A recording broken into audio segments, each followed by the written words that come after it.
Nick Kyle is a former president of the Scottish Society for Psychical Research, where he spent a number of years investigating phenomena that defies mainstream understanding, sometimes referred to as the paranormal. He's had a plethora of breathtaking experiences with phenomena such as apparitions, hauntings, and mediumship.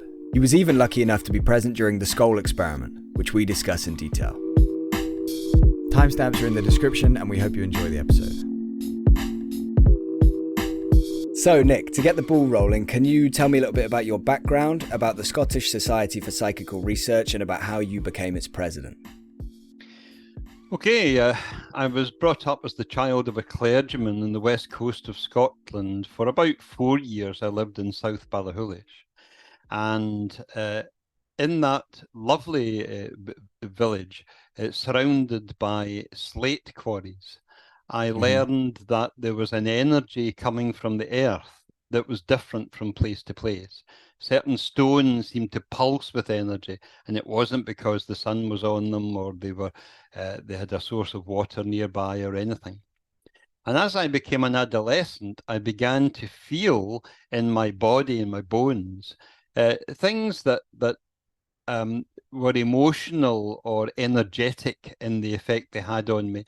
I would walk into a room and I'd be able to tell you who was last in the room and what was going on in the conversation and so on. And I tried not to pay attention to these clairsentient feelings. But when I went to university, I began to experience them more. And I was hearing voices as a teenager. Not many, not often, but I did confide in a Christian pastor. And he said, "Oh, it's the Holy Spirit. Don't worry about it. It's God blessing you with some wisdom. And I couldn't go back to him for more advice because I didn't think it was the voice of the Holy Spirit. I thought it was the voice of my grandmother, who both reminded me of shared memories and showed that she knew what was happening in my life long after she had passed on.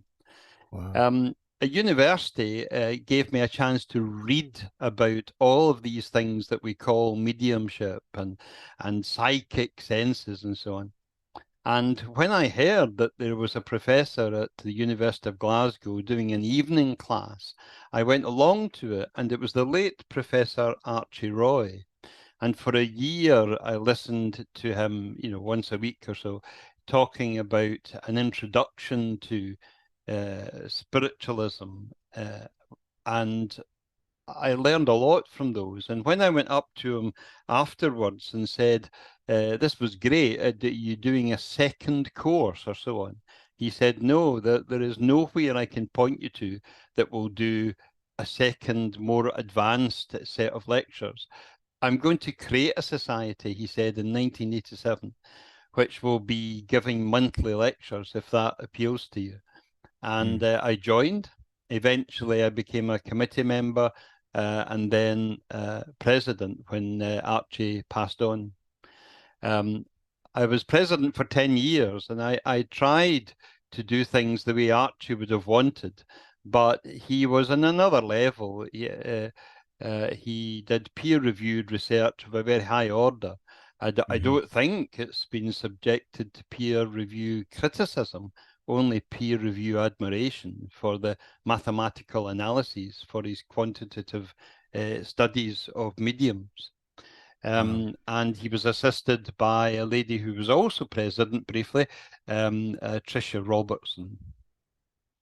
Wow. And then when I retired from my own day job, which is teaching, school teacher, I decided I would travel the world a little bit and show an active interest in many of these topics. So I've been to Italy, I've been to America, South America, always trying to understand the mysteries, the strange experiences, the anomalous experiences maybe. And then when I began to have my own, I then knew what it was all about, because the things I'd heard about manifested in front of me, and I was able to have a big sigh that more than 20 years of investigation resulted in undeniable success. Wow. Yeah, that's amazing. briefly, just on the Scottish Society for Psychical Research, can you just kind of break down exactly like what they were, what it's focused on, what they do? Archie Roy, who founded it, had been president of what we call the London SPR, the Society for Psychical Research.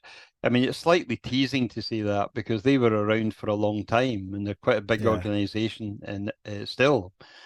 We were quite small. We were basically fans of Archie Roy's lecture program and the people that he valued, what he brought in to speak to us. And essentially, we were a lecture society.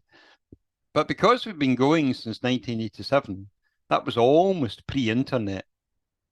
We would get lots of contacts from people asking for help because they didn't know who else to get advice from. So we became the go-to organization in Scotland for anything weird or ghostly or, including UFOs and stuff. Psychic claimants wanted validation from us, and I dealt with that for 10 years after Archie went. But Archie did a lot too, and so did Tricia. And the society is still going. But like most things after the pandemic of COVID, it reduced in size, not so many face-to-face meetings, but still active. Yeah. Brilliant. So I want to focus. In fact, no. Before I go into that, what I want to focus on, I got another question. This one's from Dave, the guy that connected us. Oh yeah. So big thanks to Dave for putting me in touch with you and making me aware of your fascinating work. So I'm going to drop a few questions from him here and there throughout.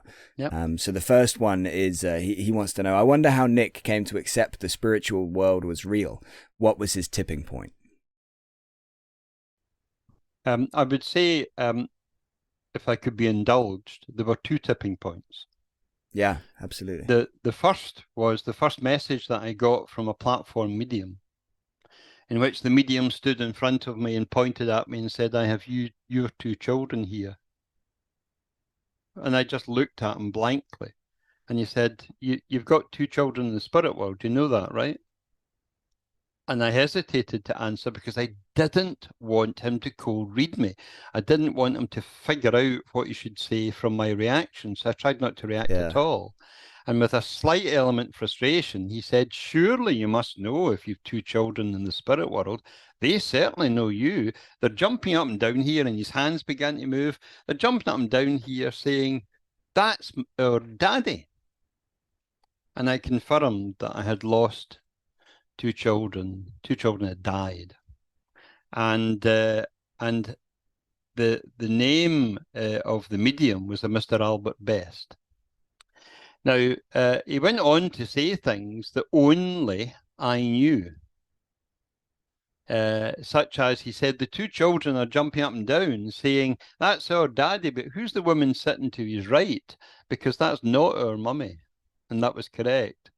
Their mother was a previous marriage, and I was now with someone else. Wow. And they went on to say things that were highly influential, evidential. And afterwards, I showed an interest in seeing Mr. Best privately, and I was told it could never happen because he was in too much demand. But I managed to produce a church magazine briefly, and I insisted that Mr. Best would be the cover issue, the opening first edition, and I insisted that I do the interviewing. So I did get to meet him in private, and it started off a wonderful 7-year friendship. I regard most of what I learned about mediumship, I credit that to Albert's mentorship. He was probably the most remarkable medium I've ever met, and I've met quite a few. And I'm happy to tell your listeners why, maybe later in the interview. But that was one tipping point, because I thought, how did this stranger know these things? I was a stranger to the company. I had visited once 6 years previously and spoke to no one. How did he know that? I wasn't famous. I wasn't someone that he would have known about. The second tipping point we will also come to, I think, later in your interview, because for me, the gold standard of spirit communication has always been physical phenomena. If spirit can manifest physically, manipulate our physical world against the laws of physics, or usurping them in obvious ways, then I felt that I was left in no doubt that there was an independent reality, and it wasn't simply the product of a curious mind. And I'm happy to speak about that in more detail. But if I could just say to any of your audience, if you don't know about the Scole experiments that took place in the late 1990s, please look into them, because they are by far the best evidence in the last century that I know of, where they were able to demonstrate to invited audiences 32 times, I think, over 3 years, demonstrating to scientists and NASA and the researchers and investigators and conjurers and tricksters and scholars and scientists. And nobody found evidence of falsity or deceit, or even the attempt to do these things. And the nature of the evidence, I think, will leave most people in a very nice position. Yeah. Either it's true, or all of the people who visited were lying. Yeah. Yeah, it's one of those where you got two extremes. Yeah. There's no middle ground. Well, it's definitely something I want us to circle back to in a little bit, and hopefully talk in a bit more detail about, because that's really fascinating, and I want to learn a bit more about that. There's such a sense of relief when you realize it's true. All these stories I've been hearing in people's accounts, it's real, it's happening, it's in front of me. And I know I'm not losing my mind, because there's another 14 people sitting beside me saying the same things. Yeah. So that's a really powerful feeling. I've been transformed by it. I would say my life has never been the same since. Since the Scole experiments. Yeah, because they were unambiguous, stunning evidence. I mean, jaws dropped what we saw and heard and experienced. And also, I would have to say, I went home and practiced for 10 years to try and replicate the phenomena, and never managed to. And then I got several years of just as powerful evidence from mediums in the Glasgow area and in Scotland. Happy to talk about that later as well. Yeah, well, we got so much to talk about. I do mostly want to focus today on your personal experiences and anecdotes and things that you've seen and like I say, experienced. But I know you're also very big on the science behind these phenomena and kind of proving them to people or showing the evidence to people. So maybe you want to just talk a little bit about that, why you think that's so important, and if there are any kind of bits of research or evidence that you wanted to kind of bring to the fore now before we dive in deeper into the experiences. Just wherever you kind of want to go with that, really. Yeah, I mean, I would need to make clear that although I have two research degrees, they're in education and linguistics. So I'm not a scientist. But because of my keen interest in what science have to say, and by way of explanation, I have attended hundreds of presentations, conference talks, books. My library is full of books in which science attempts to give a perspective, not always a perspective that would encourage experiencers or believers, and sometimes quite disappointing scientific dogma rather than evidence-based practice. But having said that, I do think that you have to start with the best way to understand the world that we've come up with. And that would be a broad view of the scientific sort of method. And then you recognize the limitations of science, and how science, being the study of physical things that can be measured by and large, it's not so easily adapted to studies of things that are non-physical. Such as consciousness and the possibility it exists outside the brain and so on. So let me tell you a story, a true account. I was over in Ontario, and I was invited to a group of Canadian paranormal investigators, ghost hunters, if you like, and they were sitting around the fire in an evening, and everybody had to contribute, you know, a song, a poem, a question, a story, whatever. So when it came to my turn, I said, count up the number of years round the fire here that we've all been studying this thing we call the paranormal. And it came to about 230 years or something of first-hand active study. And I said, okay, what has it taught you? What can you be sure of that you've learned as a result of over 2 centuries of active hands-on sort of effort? And one chap tried to speak quite quickly. He was about to tell me what he had learned about the paranormal, and his wife or partner interrupted him and said, no, that appeared in television, or you read that in a book, because I did too. And what Nick's looking for is first-hand effort resulting in first-hand experience. And a second man went to answer and realized that he had also picked up his knowledge secondhand. And the truth of the matter is, most of our knowledge is secondhand. Yeah.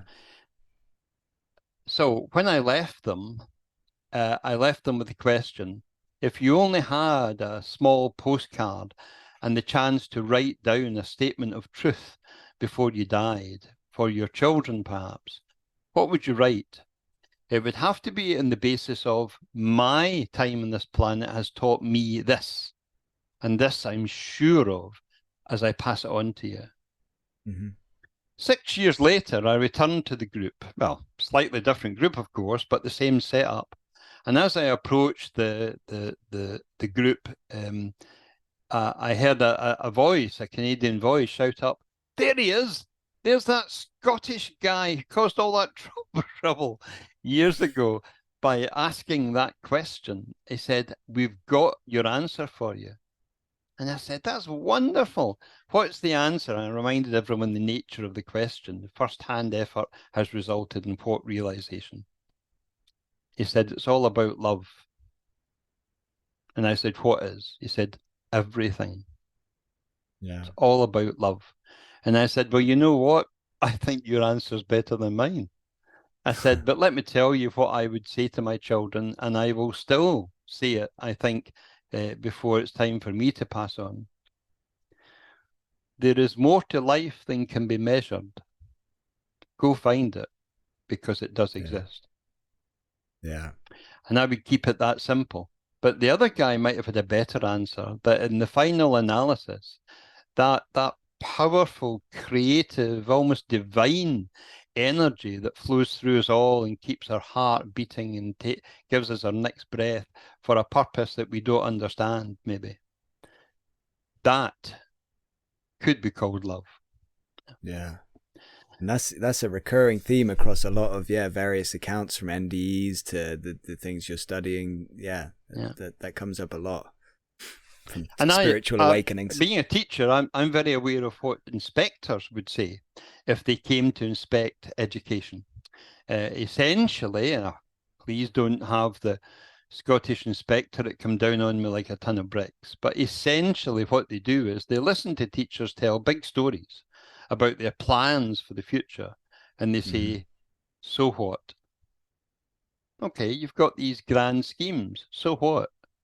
And of course, it confounds the people who have been extolling their own virtues to hear, so what? We're not interested in future planning. We're interested in present impact. Show us that what you're doing, present tense, is having an impact, present tense, and we may well agree with you. Yeah. Now, I've taken that attitude and applied it to the paranormal. I hear many, many people speak as if they know what they're talking about, when in reality they've got very little experience to go on of their own.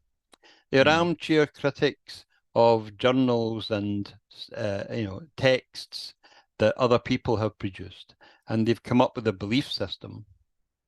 Well, I had a belief system. I was born in a good Christian family, but I stepped back from it when I realized that spiritual realities were quite different from the church-based belief system that I had grown up with.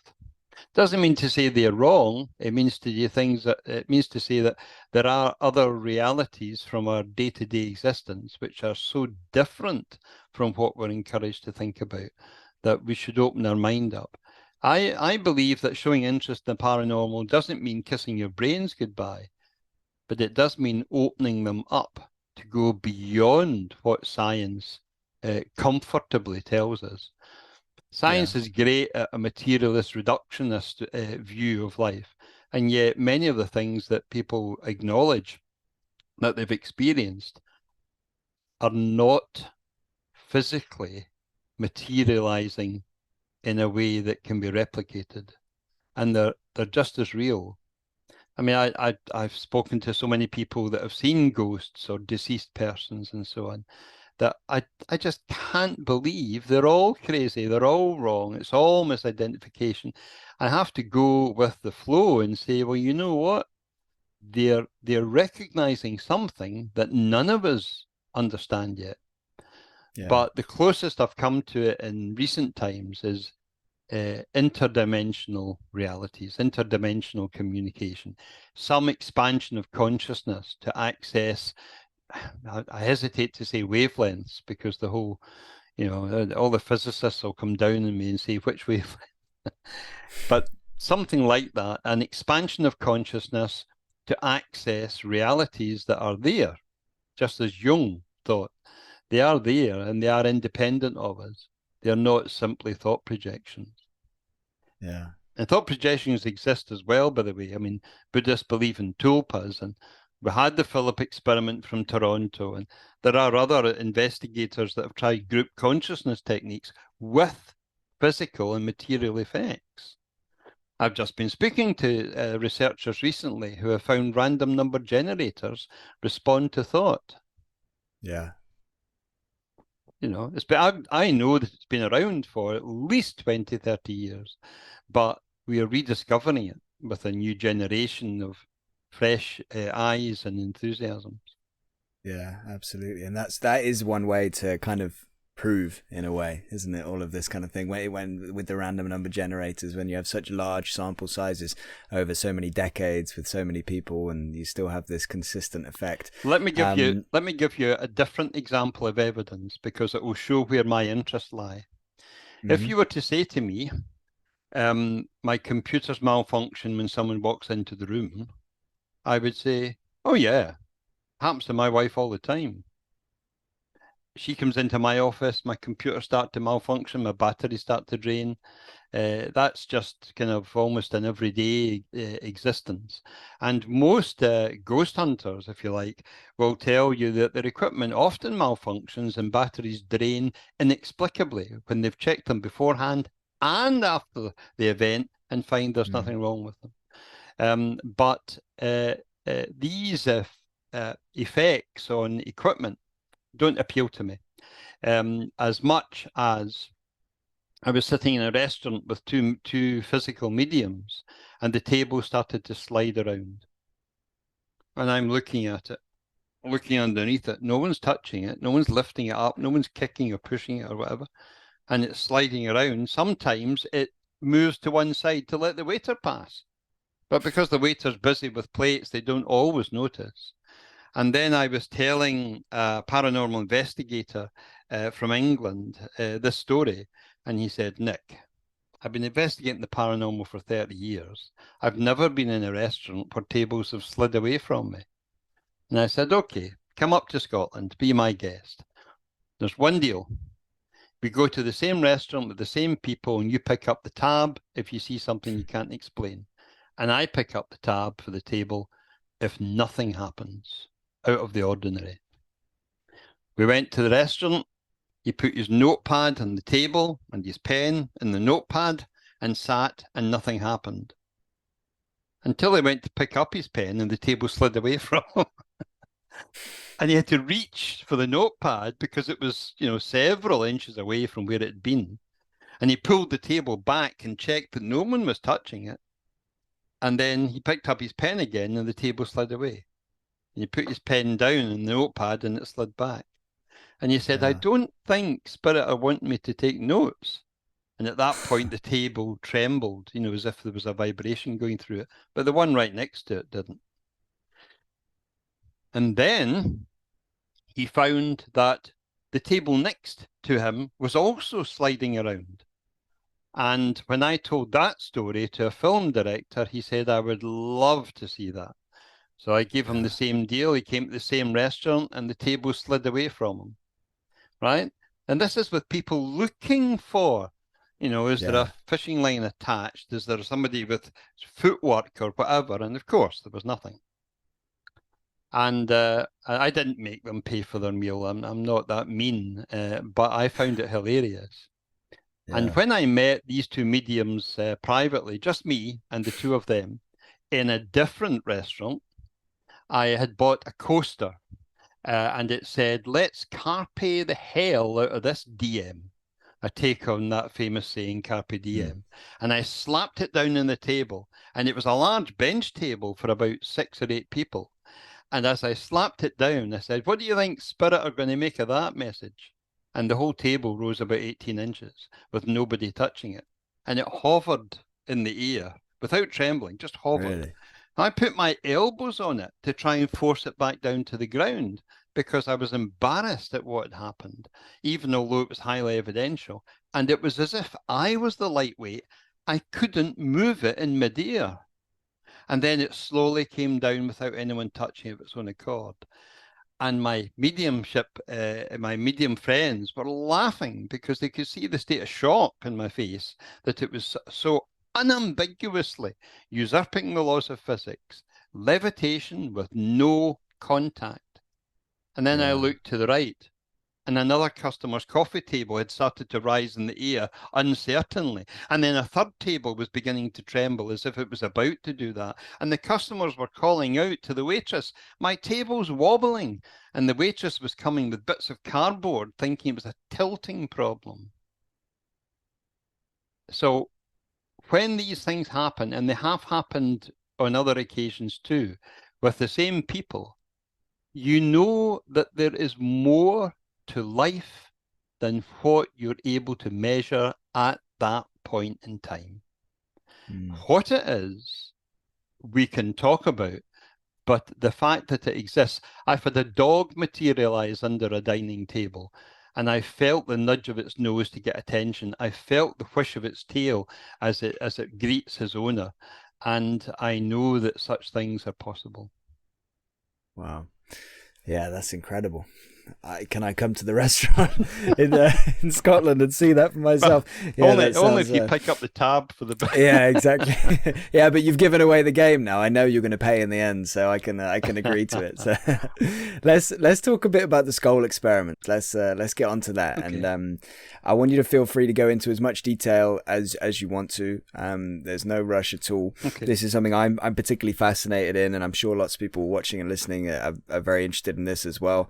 And in fact, I think this is how Dave first kind of put us in touch, because I mentioned to him that I really wanted to find somebody to talk about this, and he mentioned that he knew you'd had the chance to go and sit with them once or twice, I think 2 or 3 times. But yeah, so I guess initially, please just talk about the experiments, the Scole experiments in general, not necessarily about your personal experiences. We'll get onto those after. What was the whole thing? What did they do? What were their goals? What did they achieve?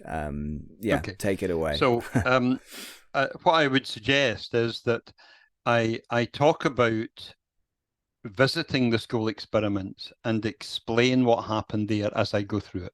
Yeah. Okay. But the core concept is, for people who believe in physical mediumship, that they can do this, sat in the underground cellar of a large country house, large by most people's standards anyway, in pitch black conditions usually, and they began to get phenomena that you can read about almost anywhere. Spiritualist, physical phenomena. It was 4 mediums. 4 mediums. I can be more specific and say 2 were in light to deep trance, and the other 2 were communicating in conversation with the mediums who were in deep trance, and the organizer, Robin Foy, was controlling the music, organizing recordings, and so on. So Robin Foy and his wife Sandra were also mediums of long repute, but the two trance mediums that are attributed as being key to the phenomena were Alan and Diana Bennett. But it wouldn't be right to say they were the only mediums. You should include Robin and Sandra because they could be contributing in ways that we don't understand. So they originally started with 6 people. I think 2 dropped out early on. And then they had a 3-year run in which they would meet weekly, but once a month they would bring in a selected audience of scientists and researchers. And then they began to open it up further. Does anybody, who do you think we should invite? And I got an invite because I was involved with the SSPR in Scotland and known through mutual acquaintances. Just excuse me. So it was the late 1990s. We had heard that they had had roughly 3 years of not a single failed demonstration, not a single blank event. Lights always appeared. They had a wide range of over 200 types of anomalous phenomena. And they created some of their own using videos and film. And I'm happy to talk about that in more detail. But when we got an invitation, I went with my wife, Sarah, who's a similar interest to me and has been involved in the SSPR, and also a medium and another couple. He was a hypnotherapist, which was useful to check we weren't being hypnotized in some way. And his wife, I think, was a national trainer for the insurance industry. So 5 people from Scotland, approximately 7 people, maybe 8 people from England, to be the audience for this group of 4 mediums. And the phenomena I'm going to describe to you was out of this world in its paranormality. So let me go into that. But as a core concept, physical phenomena demonstrated for 3 years to scientists from all over Europe and even America. NASA attended one of the sessions and refused to acknowledge their attendance and don't want to talk about what they witnessed. But other people in attendance said that they witnessed the usual phenomena of unidentified aerial phenomena of lights and orbs and objects moving around inexplicably. But let's come back to my own visit. So it was the 1st of September 1996 that I sat in the cellar of a house in England with 4 friends from Scotland. Physical phenomena, the kind that you read about, were clearly and unambiguously demonstrated in lots of different ways for over an hour in time. And every one of us was impressed. And all of us had experience in sitting for that kind of phenomena, but this was on another level. So we had a head of computer services, a hypnotherapist, a training manager, 2 teachers, and for myself, I had 2 research degrees. More importantly, we were not new to spiritualism or mediumship. We had sat in various circles over the years. We had attended successful physical demonstrations and trance demonstrations. And in fact, one of our group had even led a course in physical mediumship that was well received. We are critical of mediumship and mediums demonstrations, but our traditional expectations of physical phenomena did very little to prepare us for the sustained visual objects that we all agreed we saw. And we were able to confirm what was happening to each of us because in a pitch black room, it lit up with light phenomena from, we called it the spirit world. I'll come back to how the best words to use when you're talking about this might be interdimensional. We came all the way from Glasgow and Ayrshire. We had been trying to develop physical mediumship ourselves over many months, and we had been encouraged by quite modest experiences of light phenomena, changes of temperature, light touch, accurate clairvoyance, and so on. And we shared a desire to witness unambiguous evidence, whether or not you believed in it. So we were members of the Scottish Society for Psychical Research, and this fueled our interest as well as frustrated it, because we hadn't come across physical mediumship demonstrated in that unambiguous way. And I was beginning to doubt whether such sightings were ever going to happen, or would they all depend on having a belief system in place in order to experience it. If, on the other hand, I said, if I witness spirit phenomena physically, unambiguously, with my own eyes, if I can even touch it, and I have corroboration that I'm not losing my mind, I knew it would have a profound impact on me, as it did with all of us in our group, and that our interest in physical mediumship would increase. Now, we had heard about this group on the grapevine for many months prior to our invitation, and we even knew the late Professor Archie Roy, who had visited and experienced his own unambiguous evidence. What happened with Archie was he had a conversation with a spirit communicator through one of the mediums, and he was a professor emeritus of astronomy. And he said there would only be about 6 people on the planet who could understand the conversation he was having about celestial mechanics. And he was speaking to one of them who just died. Wow. So, you know, that was his phenomenon. When I said to him, and did you see light phenomena? He just went, oh, yeah, as if that's nothing, you know. Yeah, that wasn't his headliner. So I didn't dare to hope that we would experience really impressive phenomena. I was pleased to get an invitation. I thought I would be disappointed, but I wanted to extend my knowledge of what these groups are all about. The most evidential event for our visit was that in total blackout conditions, for about an hour, lights the size of children's marbles or large LED bulbs moved in a responsive way around the circle of 10 visitors and 4 mediums, and they moved at high speed, illuminating their immediate surroundings and sometimes entering solid objects like crystals or a plate, a table, and even someone's body. Did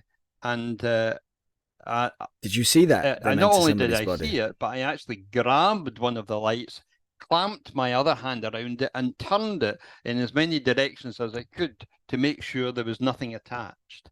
And the lights were shining out from between my fingers and tapping in my palms of my hand like a little rubber ball trying to escape. And when I opened my hands, the light came up, shone in my face, and zoomed off in a semicircle to the other side of the room.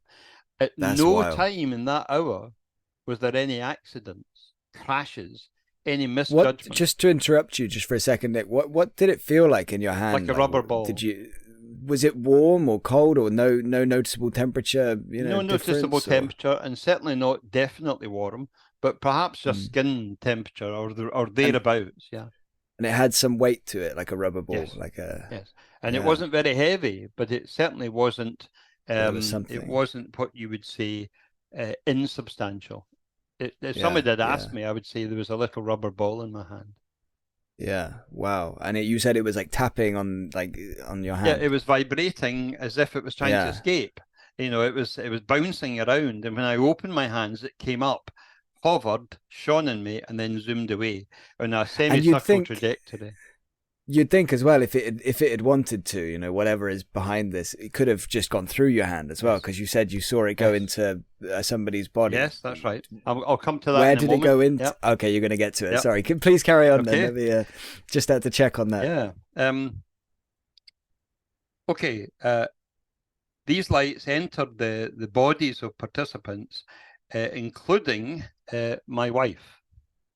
I had never seen these energy lights so clearly before. I'd never seen self-illuminating orbs clearly, inches from my face, able to be examined.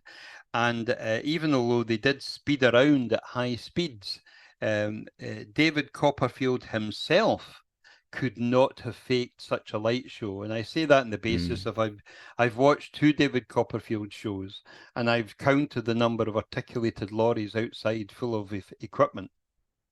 And I've studied his methods just as a member of the audience, and I can explain most of what he does.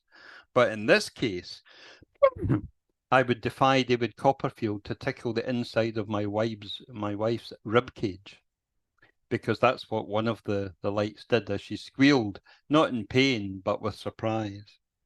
Yeah. Wow. So we could share what other people claimed to have witnessed previously, but we were astounded as a group. We saw and confirmed to each other that we saw a hand materializing in midair and picking up a bowl from the table.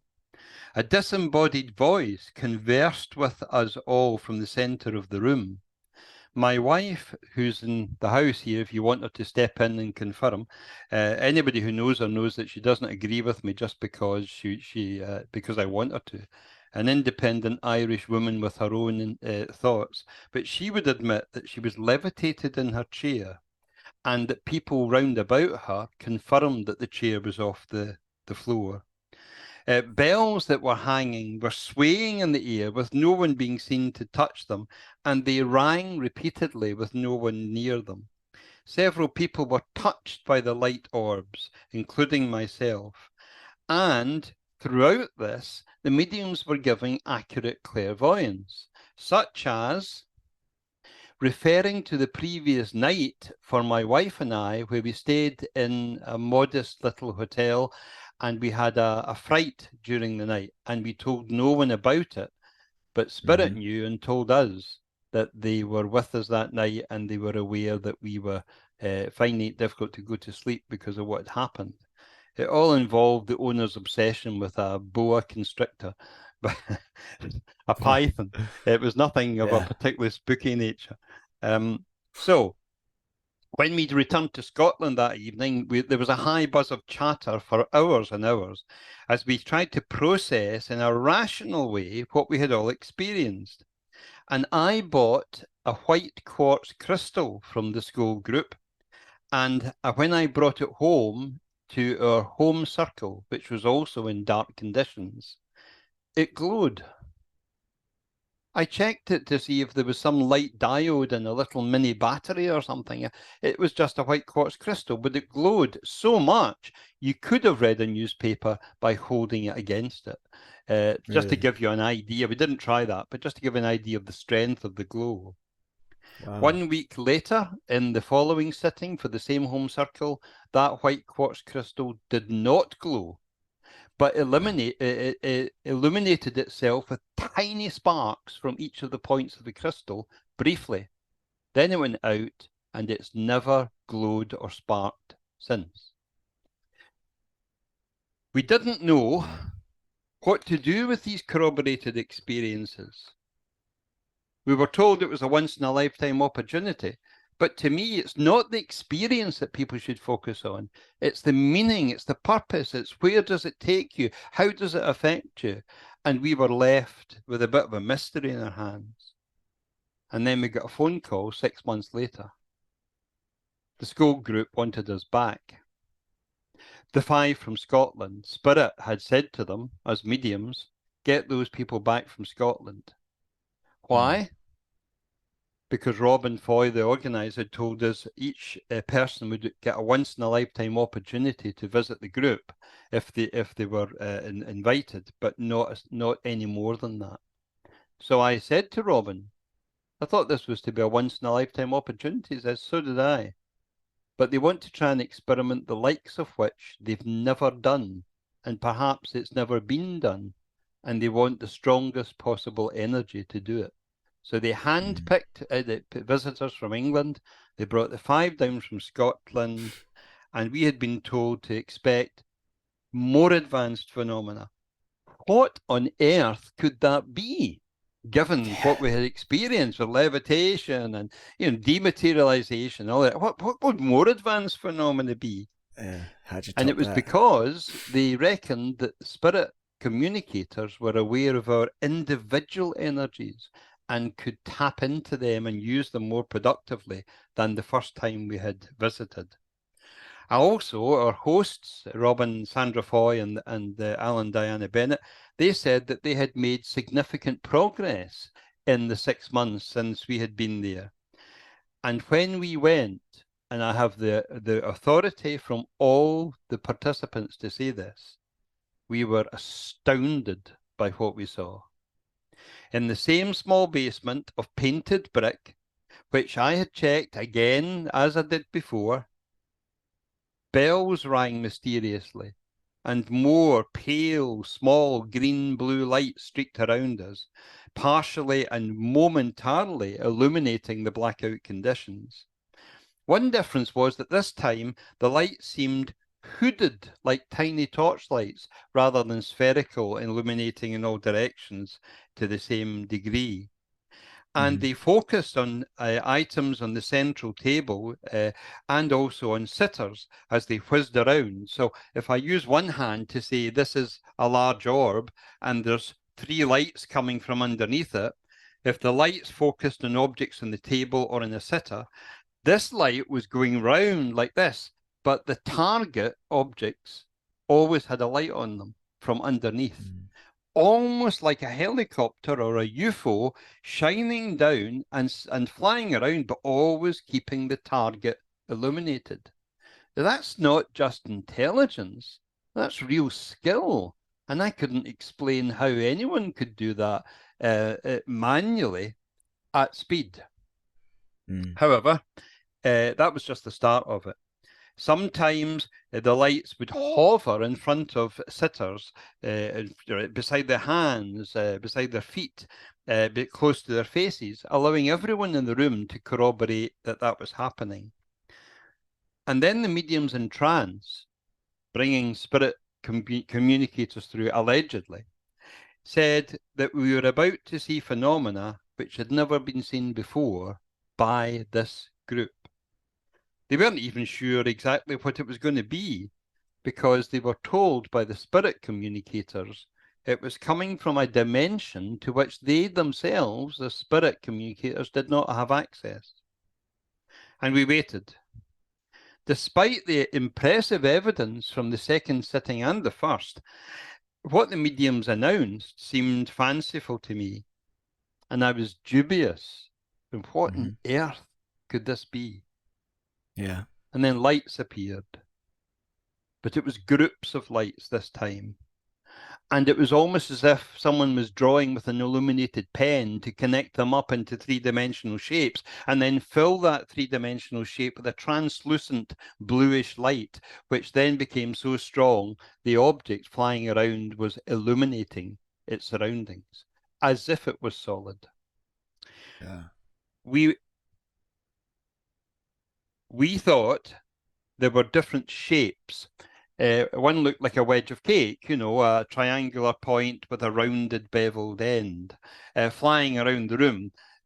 Another looked like a helicopter, one of these big military helicopters without any whizzing blades on top, but that double bulbous kind of look. And they were all about 18 inches to 2 feet in size. Another looked like it was towing something underneath it that was swaying as it would in a wind with a normal trajectory. So when the object went like so, the object underneath moved like so, and so on, round the room.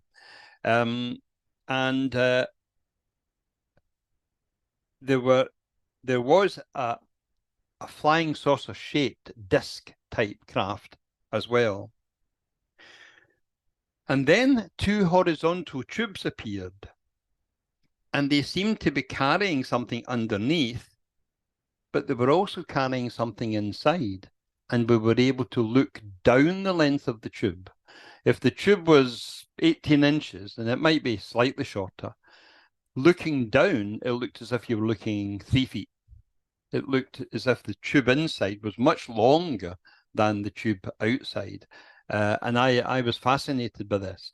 And then a pair of small hands, miniaturized female hands, maybe, perhaps a girl's hands, came out of the tube, opened up, and then closed as if in a prayer of supplication, and then disappeared back into the tube.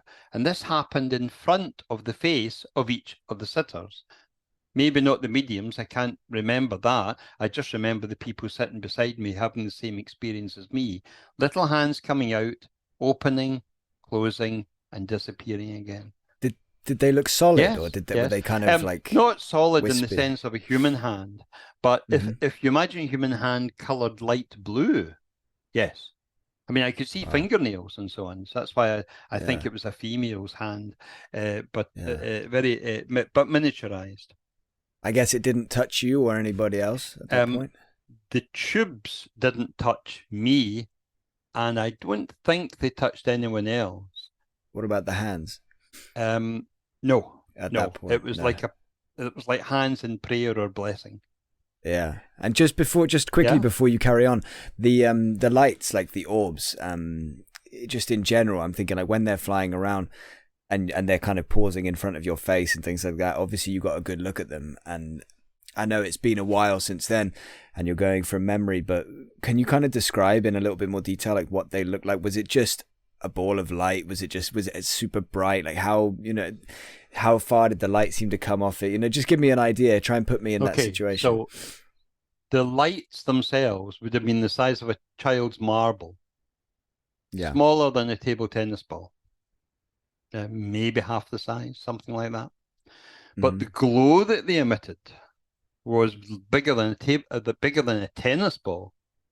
So it was several inches illumination from a core of a white sphere. I'm going to come back to this in a moment, because once I saw the light dim and I saw what was inside, and I'll come to that in just a moment. Because I was going to ask, if it was like if you thought it was a solid core or whatever. Yeah, please carry on. I did think that the lights were solid and illuminating light, but I'll come back to that in just a moment. Sure. I could see in these tiny little hands down to about the lower forearm. So it wasn't just the hands up to the wrist. It was like a forearm pushing out of the tube as well. I wondered what I was looking at. It was certainly, if it was a holographic three-dimensional light show, it was way ahead of what was currently able to be done. And I had shown an interest in holographic projection. And that's what I spoke to the guys from Sony Pictures about. I'll come back to that as well. So how can you shine the holographic image and maintain the clarity of it at speed? Under a table, round someone's legs, without diminishing the image. How could you have these tiny, noiseless, moving objects gyrating and hovering and streaking around at great speeds and sometimes going into people but never hurting them, with really impressive dexterity and trajectories, coming to rest so that we can hold them in the palm of our hands? These would have to be anti-gravitational devices of some sort. How do you explain the accurate clairvoyance, given that the mediums appeared to be in trance? Where were they getting their information from? And then something that I've not revealed in public very often at all. One of the lights landed on the carpet beside my right foot, and I looked down at it, and its light dimmed. Inside that sphere of bright light, there was a tiny little plane, like a child's toy, with two stumpy wings and a little tail. It didn't look possible for it to fly because it looked more like a child's toy, and it was very small. And then it lit up again and you couldn't see it. All you could see was the sphere of light, and then it zoomed off. And what that taught me was not that it was a trickery involving a child's toy. Yeah. It taught me that even interdimensional communicators, or if you prefer, spirit communicators, they still need a device that allows them to fly around and operate in our world. And that when you see a big, bright, spherical object, maybe in the sky or close up, you're not actually seeing the object. You're having it cloaked by a sphere of illumination. That's fascinating. So I thought, okay, this is candid camera. This is a TV show. What they've done is they've put a planetarium of fiber optic cables into the brickwork and painted over them so no one can see them. And somebody is sitting perhaps in another room or another building with a computer generated studio where they can create three-dimensional holograms in midair. And we think we're seeing the real thing, albeit maybe translucent, but in fact, it's just a computer manipulating which fiber optic cables shine. I didn't think that was true, but when I spoke to a couple of special effects people and offered them, I think it was £1 million to replicate the phenomena in those conditions, they said they couldn't. And I really tested their patience by saying, oh, come on, guys, surely it's not beyond your ability. And they went, you need 3 oil-dampened cameras on platforms to reduce any vibration from traffic on the road outside, because any vibration will affect the quality of the image. We don't have the technology yet to have things zooming around that don't blur and lose their form and shape and outline. And finally, you describe objects going into people's bodies, trapped between your own hands, going into tables, coming out the other side and whizzing around your legs. All of these things would interfere with at least one of the camera's line of sight, and that would affect the quality of the image. You can give us as much money as you want, but you're going to have to wait for the next generation of holograms to have any chance of replicating this. This wasn't hoaxed. Whatever you experienced, we couldn't do that. So I was left thinking, you know what, Nick? Maybe you need to put your skepticism to one side and just accept that this is inexplicable. And if it is unable to be explained by current technology or conjuring, what does it tell you about the nature of reality? And what it told me was there is a world that is able to operate independently of our wishes, but sometimes they're willing to communicate. And I was blessed that happened twice with me. Yeah, wow. That's extraordinary. So I came up to Scotland. Yeah. Now, Ben, I'm going to be provocative here. If I asked you to do something that required time, effort, and money, how long would you do it for if you weren't achieving results? A few weeks, a few months, maybe because you're so keen, several months. I spent 10 years trying to replicate that phenomena, that experience at school. The Scole group stopped. They were told that what they were doing was becoming dangerous by their own spirit communicators. Some of them went to India. Robin Foy and his wife retired to Spain. The whole thing just seemed to evaporate. And I felt that the thing, however precious the experiences had been, it was a failed attempt to establish, as the spirit team said, a new dawn of man-spirit communication. They even come up with something resembling a phone on a watch strap, by which they could speak to spirit in a two-way conversation. But the watch never worked outside of the Scole group. It was obviously a mediumistic device, not one for general use. But I went back to Scotland. I mixed with different people. I was involved in spiritualist churches. I did work in my home circle. We got phenomena. We got lights. We got flashes. We got little tiny orbs. We got feelings of touch and accurate clairvoyance and changes in temperature and sometimes sounds, voices. But nothing on the scale of Scole. Nothing spectacular that would have wowed anyone, regardless of their beliefs. Yeah. And then two people in my group, in my home circle, said, Nick, you're too skeptical and it's putting us off. Every time we experience phenomena, you keep saying, well, yeah, it was phenomena, but it wasn't as good as Scole.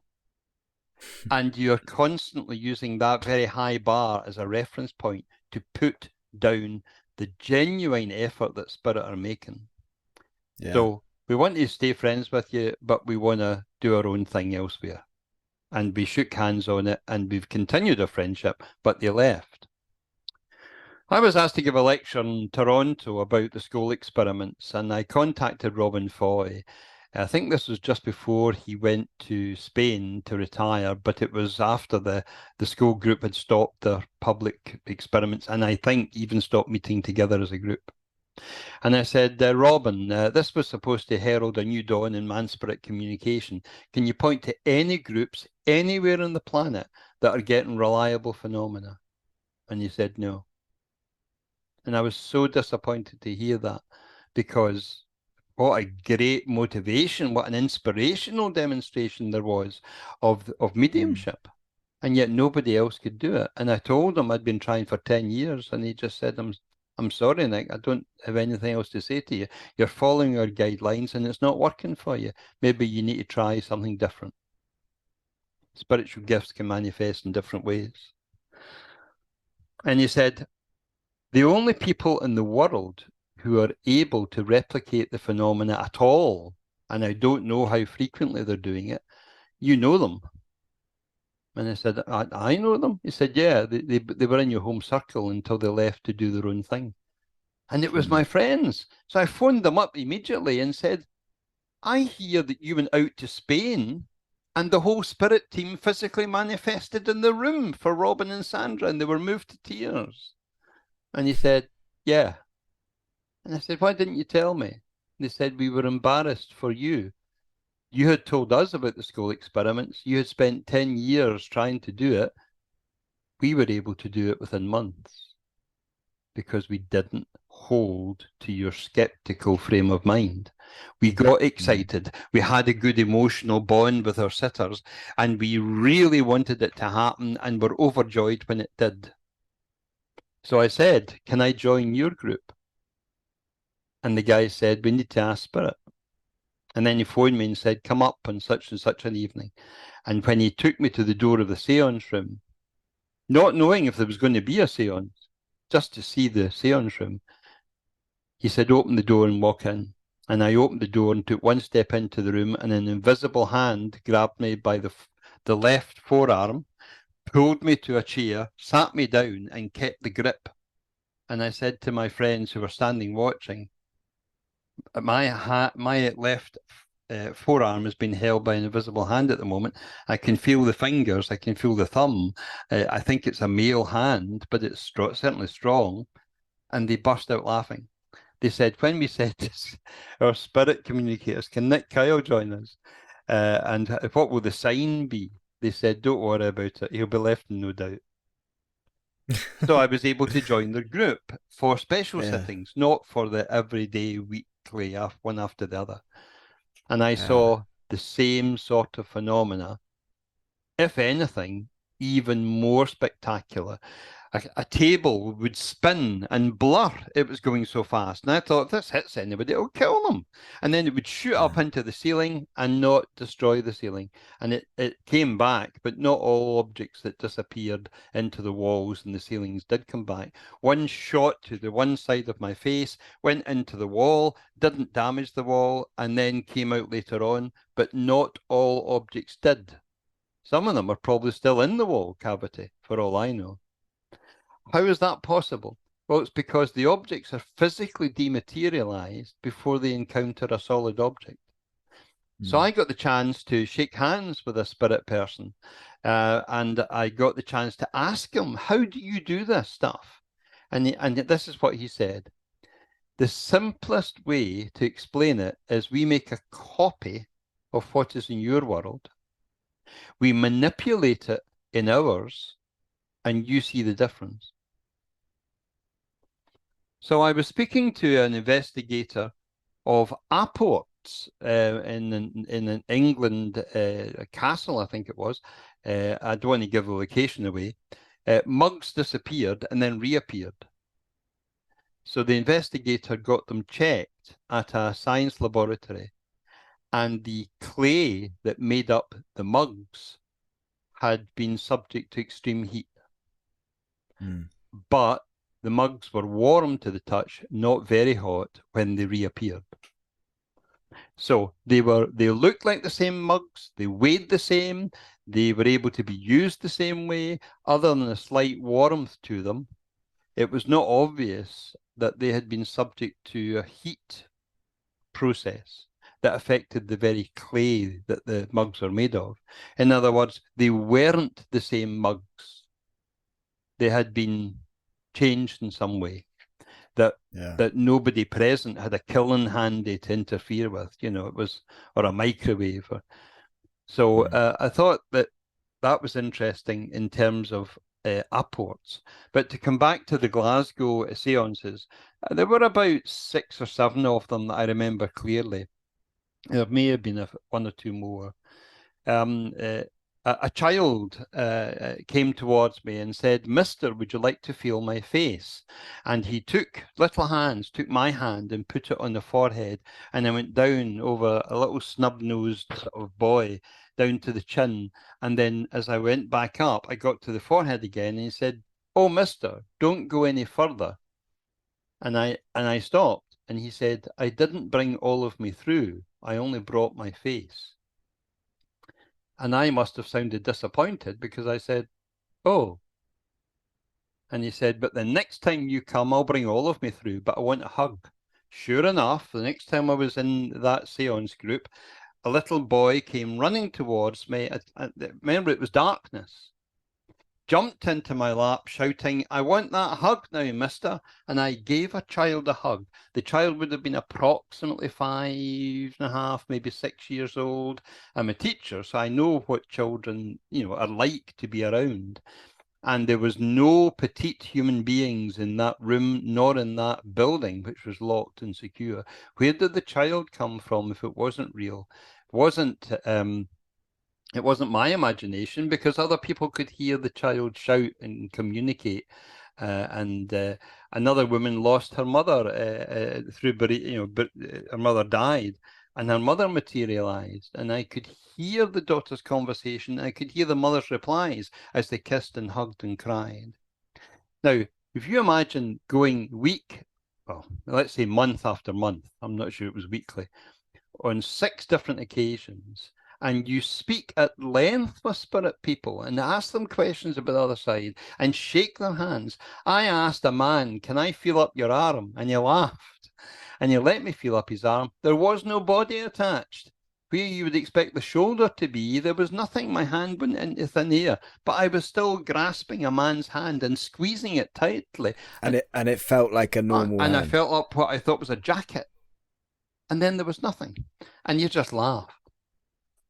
He said, "I was told how skeptical you are, Nick." He said, "So I don't want to say no to your request."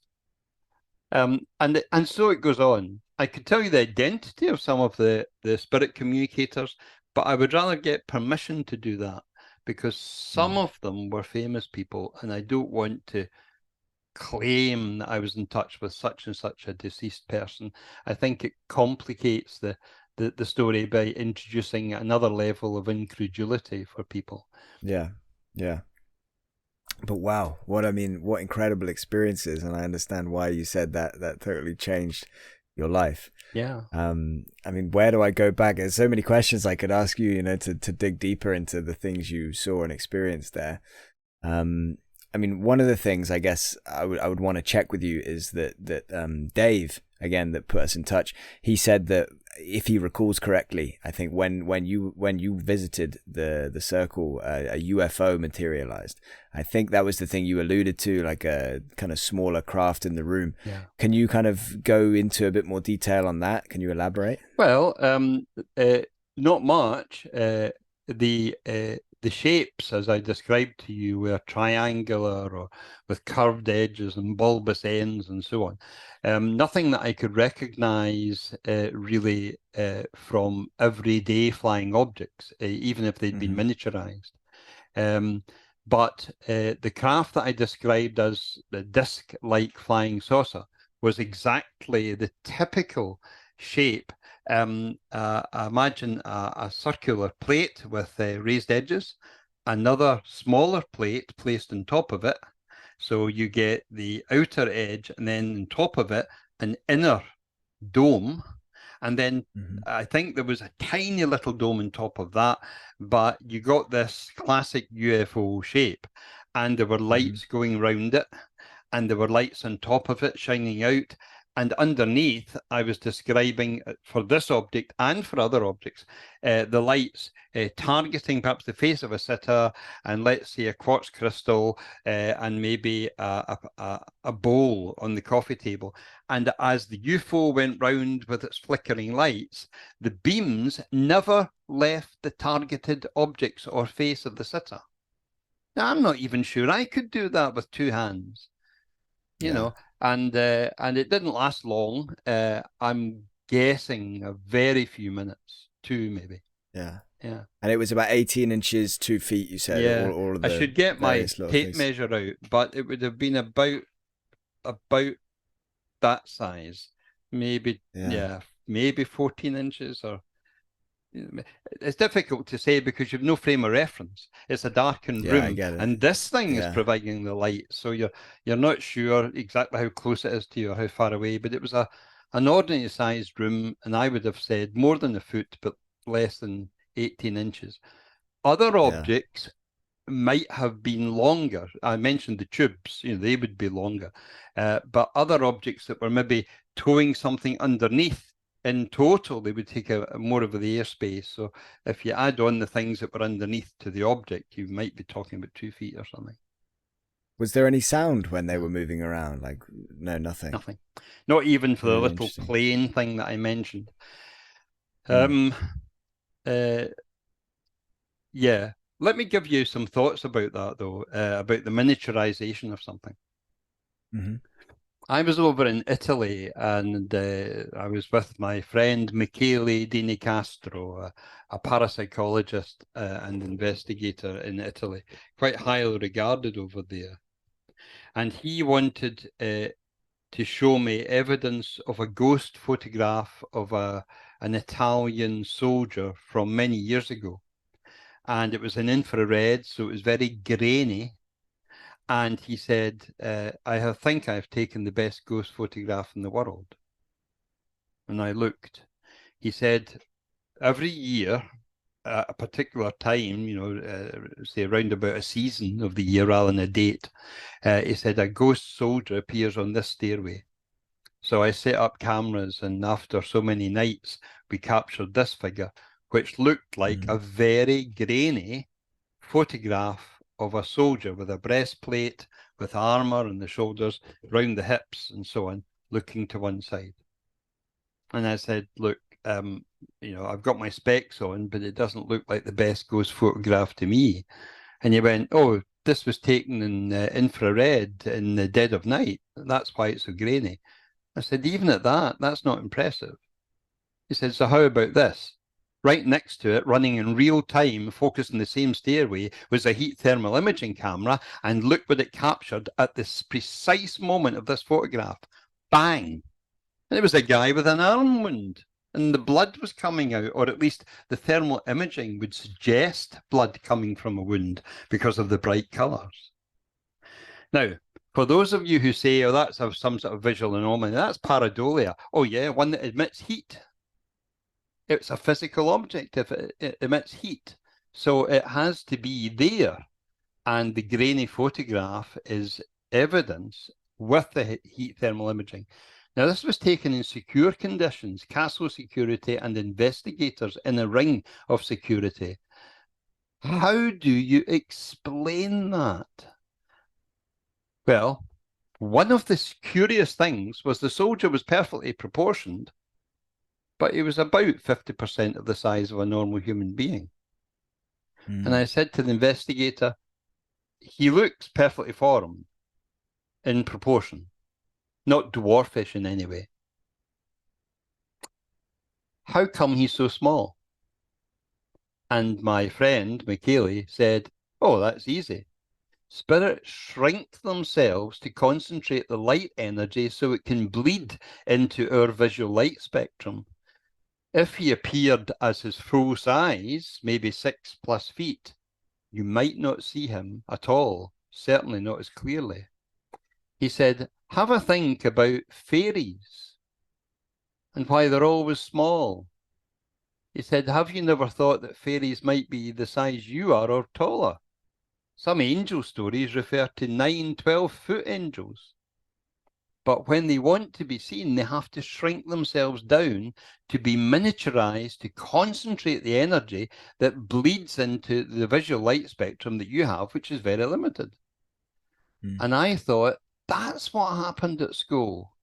They brought through the craft, but they miniaturized it because there wasn't enough energy. And if they miniaturized it, we would see them a bit more clearly. That's the best theory I can come up with. But what I would say is unidentified aerial phenomena don't have to be the size of aircraft in the sky.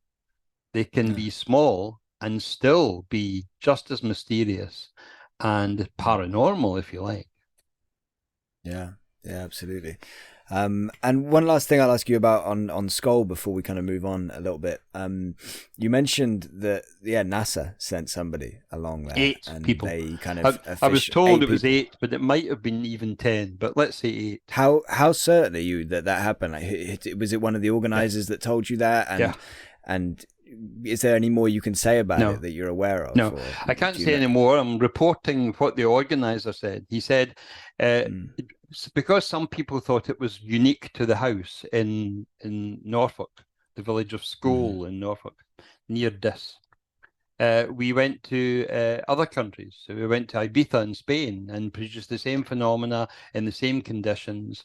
And then on one occasion, we went across to America and we even held a seance in someone's garage over several nights. And in one of those nights, a group came from Nassau, possibly unofficially. A group of friends who had heard about aerial phenomena and wanted to know what it was about, maybe.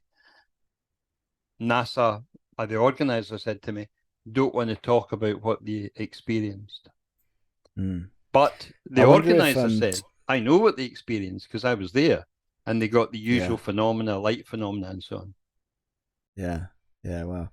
I wonder whether any governments or anything like that, any government representatives visited and that kind of thing. Well, you're going back maybe 20 years. Maybe things are more relaxed now with the release of some of the videos of UAPs that have been released, 3 or 4 now.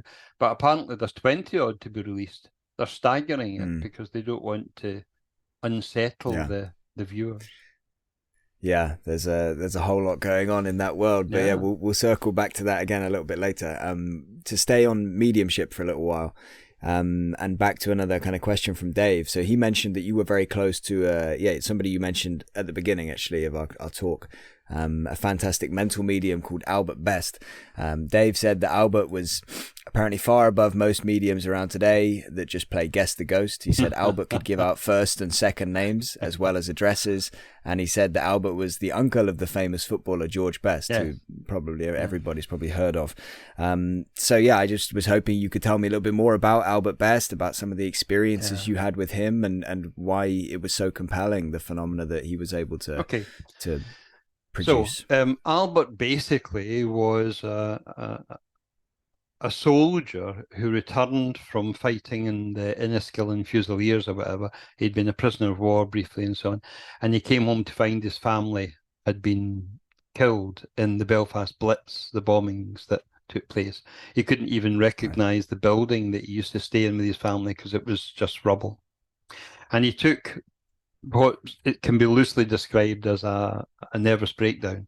And he came over to Scotland and worked as a postman. So he was an uneducated Irishman for the most part. But he quickly got a name for himself by taking envelopes that weren't addressed or were poorly addressed and holding them to his forehead and being able to read the contents. So he quickly he became known as the psychic postman, right? Yeah. Because he could do this. And then he was approached one night to enter a spiritualist group, approached by a stranger who'd been told by spirit to wait and speak to Mr. Best. And what he saw in terms of the materialization of people and children and animals and so on made him fascinated and wanting to become a medium himself, as opposed to just a psychic for party tricks, with the postal service. Mm-hmm. And he quickly became known as a good medium, but an even better healer. So when I became friendly with him, he said, "Would you like to see me heal spiritually?" I said, "Yes." He said, "Right, come to my house on such and such an evening." He had an assistant, a friend, much longer standing than me. And there was a young man there with hydrocephalus in a wheelchair. And his mother had brought him. He would be a teenager in terms of years. And Albert sat down, closed his eyes, and began to speak in German. Now, I can't speak German, but it sounded fluent to me. And as he stood up and put his hand out with the help of his assistant, with his eyes closed, remember, he put his hand on the young man's forehead and closed his fingers and pulled. And I saw a dark globular sort of mass, like a dark brown jelly almost, coming in his fingers from the young man's head, shook into a basin of water and taken away. And then he sat back down quietly for a few seconds, opened his eyes, and said, "What happened?" Now, I, as a researcher, could not believe my eyes, really. My admiration for Albert was on a good level, but this was something else, a miracle taking place in front of my eyes. So I asked for permission to keep tabs on the family. And about 3 weeks later, it might have been 2 and a bit, I contacted the mother, who said that she had had an oncologist, consultant oncologist's appointment. I knew this. That's why I wanted to follow up. And I said, "So what happened with the brain tumor that the young man had?" And she went, "Oh, we received an apology. The consultant said, we must have got your son's records mixed up with another patient. He doesn't have a brain tumor, and it doesn't look to us like he ever did." Wow. So you think, Yeah. that's just out of this world. So he put his hand here. Just the palm of his hand, just like His going palm of like his so. hand. And as he began to draw from the top of the head, I could see a dark mass, but I couldn't describe it in any great detail. How dark was it? The room, I mean, not the room. The it was as brightly lit as yours. So it was a brightly. So how did that feel for you to stand there watching that? I couldn't believe my eyes. I was aware of stories of psychic surgeons using the guts of animals to try and pretend they were doing this. But Albert was sitting with no obvious kind of tricks up his sleeve or anything. I think he'd actually rolled his sleeves up, but I couldn't be certain about that. But I mean, he just closed his eyes, spoke in German. Apparently, spirit guides as a doctor and who's German for these kinds of healings. Put his hand on the young man, sat back down and opened his eyes and said, "What happened?" And subsequently, the young man didn't have a brain tumor. I kept tabs on the young man. He did eventually die, but it wasn't of a brain tumor. It was of another health issue. And it was years later that happened. Mm. Now, if that was a one-off, you could say, who knows how misidentification can happen, but clearly you didn't see what you thought you did. But Albert was known as a healer, and there are lots of stories. Well, I'll give you another one. Albert told me a story. He said that his reputation as a healer had led a family to contact him and to say, "Can you come to the hospital right now, or our baby child is dying?" I don't know the details of how they got his number or whatever, but he turned up anyway in the hospital ward, and there was a cot and the family were standing around, and he was introduced to the company, and he scooped up the infant child in his arm, and he contacted his guide, and his guide said, "You're too late, Albert. The call has already gone out for this one. And he looked at the faces of the family full of hope and expectation, and he just knew that he couldn't say there was going to be a miracle. So he put the baby back in the cot, and he felt their emotion. So he went outside for a cigarette. You could still smoke outside the ward in those days. And I don't know how much time passed. Let's say it was 10, 15 minutes. And suddenly there was a shout from inside the hospital. Where is Mr. Best? He went outside. Get him back in here. And when Albert rushed along and back into the room, the situation hadn't changed. The family were still around the cot, and he scooped the child up and held it, and it took one breath and died. And Albert put the child back in the cot and said, "How did you know to call me at this precise time?" And they said, "We didn't." The child's face changed to that of an old man, a wizened brown face, and said, "Tell Mr. Best to come, and quickly." And the baby child spoke in the gruff male voice. Now, Albert told me this story, and I'm saying, oh, come on, Albert. You know, you've never told me lies or stories, but as far as I'm aware, but this is really kind of like difficult to believe. He said, it was my Arab guide. My Arab guide came through. That's the brown, wizened face of an old man with a gruff voice. I mean, I still, really find it hard to believe, but I do believe you in as much as you're a nice guy and I know you're talented. So the jury's still out, as it were. And years later, when Albert was poorly, he suffered from diabetes, his bloods were all wrong. I visited him in hospital, and there was a young man standing beside him, not in spirit, but, in an everyday sense. And as we came close to the end of the time for visiting, Albert said to me, "Nick, you should speak to him as you leave," pointing to the young man. I said, "Why, Albert?" I said, what have you got in mind? And he said, "I know how skeptical you are. Ask him about what happened with the child." And when I got outside, I said, "What do you have to tell me?" And he said, "My young brother was dying, and Albert was there when he died. But the child's face changed to that of an old man and spoke in a gruff voice." And I said, "And how do you know this?" He said, "Because I was standing there watching." Wow. Albert would predict what happened to people, and when it came true, sometimes you will be killed by one of your own. It came true, and then the person came back to validate from spirit to their relatives that they were sorry they hadn't taken Albert's advice, and they were happy in the spirit world. In one particular case I can think of, Albert spoke in a dialect of Urdu because that's what the young man spoke in. How is that possible for an uneducated Irishman? It is fantastic. I don't know if you know about Amritsar Palace. Amritsar Palace is like the high place for the Sikh religion. And there is a palace with an inner circle of secret, sacred place for high priests and heads of state. One of the people that Albert helped was a member of the ruling Sikh family, the founders of the Sikh religion, I think, by reputation. And she had the authority to enter the inner sanctum. And she said she wanted to take Albert in there. And when they walked in, rose petals materialized in midair above their head and coated their pathway into the eternal flame.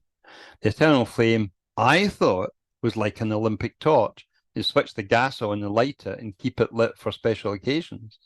I don't know about the eternal flame. What I know is that when the rose petals fell into the fire, they were not consumed. And Albert was then taken out to steps which looked out over the local area, the local fields, if you like. And at that point, Albert remembered a spirit communicator who said to him, "One day you will stand with me in the steps of Amritsar." And Albert didn't know what the hell Amritsar was, so he almost forgot about it. And then he remembered he'd been told all those years ago. These are very strange things. And I could go on and on and on. But what I would encourage your audience to do is to find their own stories, because Albert is available on the internet, although he died quite a long time ago now, in 1996.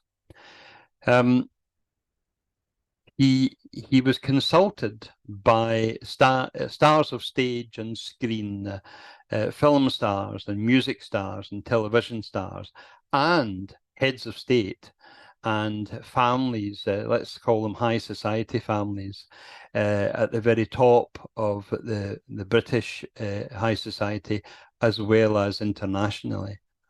I once said to Albert, can you tell me any of what happens with these people? And he said, no.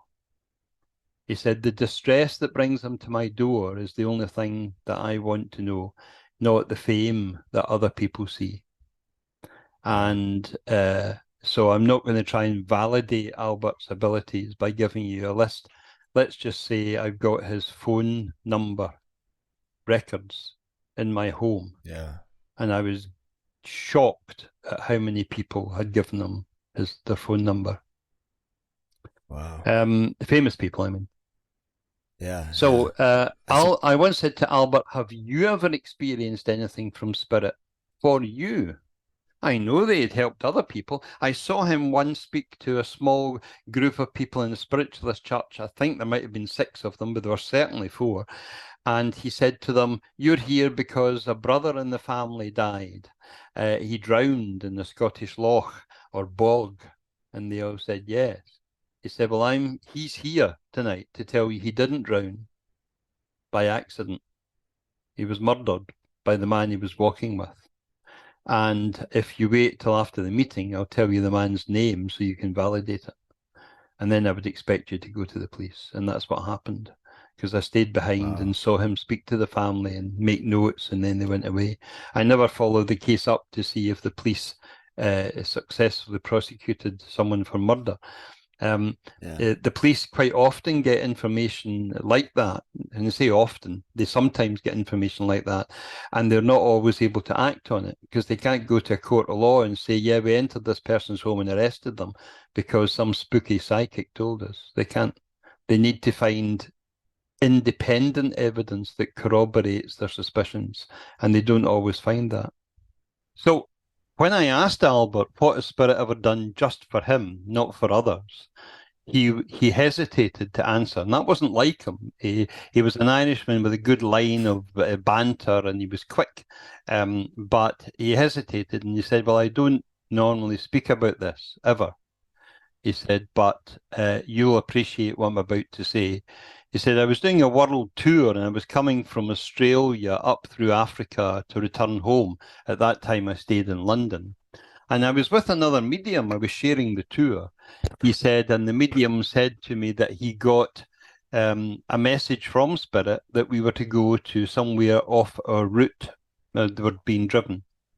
And he said, no, I don't want to, it's too hot, I'm tired or whatever. And the medium said to the driver secretly, just go to this place on the map and don't say. So when the vehicle stopped, Albert looked and you could see a circle of mud huts, is how it was described to me.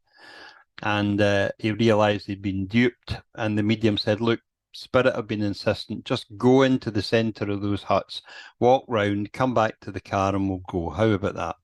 And Albert stomped off, walked into the circle of mud huts, and it was deserted.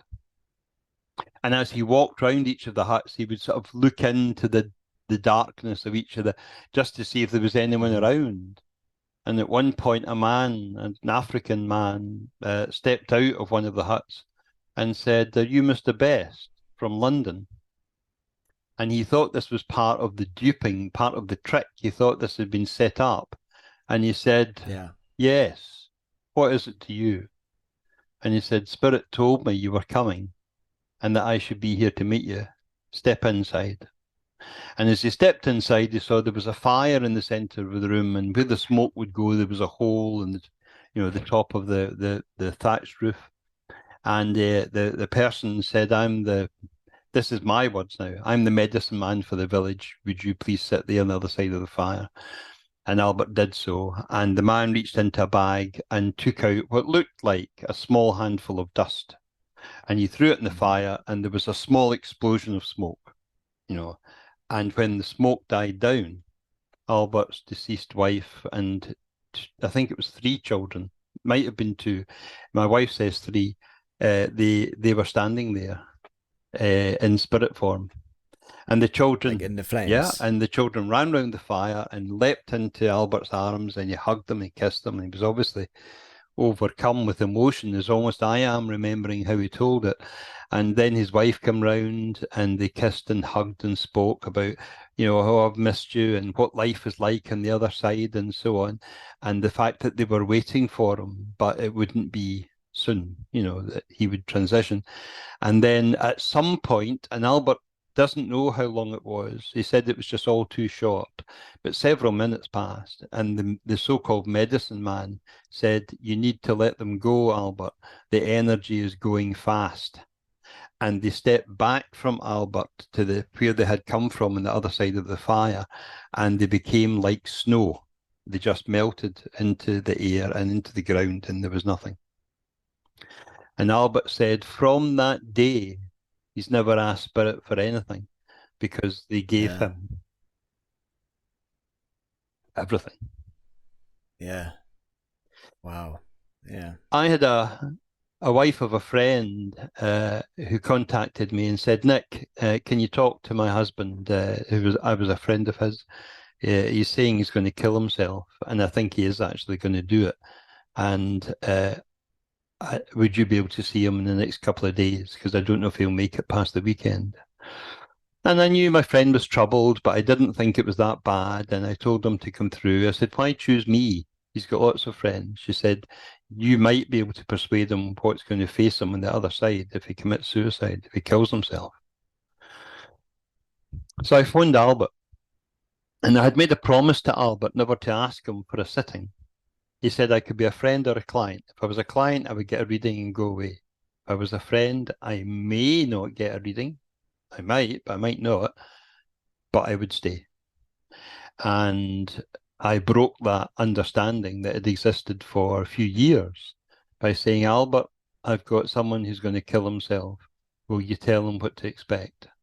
And he was a bit abrupt with me, "Yes, I'll do it," and I turned up with my friend, and the only thing that Albert knew about my friend was his first name, just for contact purposes, and the fact that he was very depressed and to the point of suicide. That was all that Albert knew.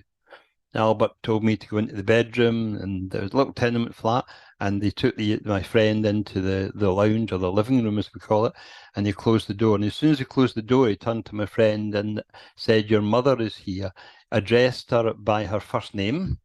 He gave my friend his mother's first name and said, "You know what's funny? She still prays to the saints the way she used to do when she was alive, that they'll keep you safe." And the second thing she wants to say is, "Don't kill yourself, son, because you'll not be with me if you do. There will be an interval of time before it's your time to come over, and you won't be with me. And thirdly, stop blaming yourself for your brother's death. It wasn't your fault." And what had happened, and I never knew this, was as a child he'd let go his younger brother's hand, and he ran across the road and got killed. He never forgave himself for that. And Albert was able to persuade him that his thinking, "I'll be with my brother and I'll be with my mother, and this is better than life is at the moment," Albert took that away, and my friend is still alive today to talk about it. Wow. So that's what I would want to say about Albert. But there's a whole evening, if you like, could be covered by telling about Albert's wartime experiences and how he was machine gunned and left to die in a ditch, and spirit intervened and told him to get up and walk. And the voice said to him, "If you walk, the Germans will not see you, and you will meet me in Goobly."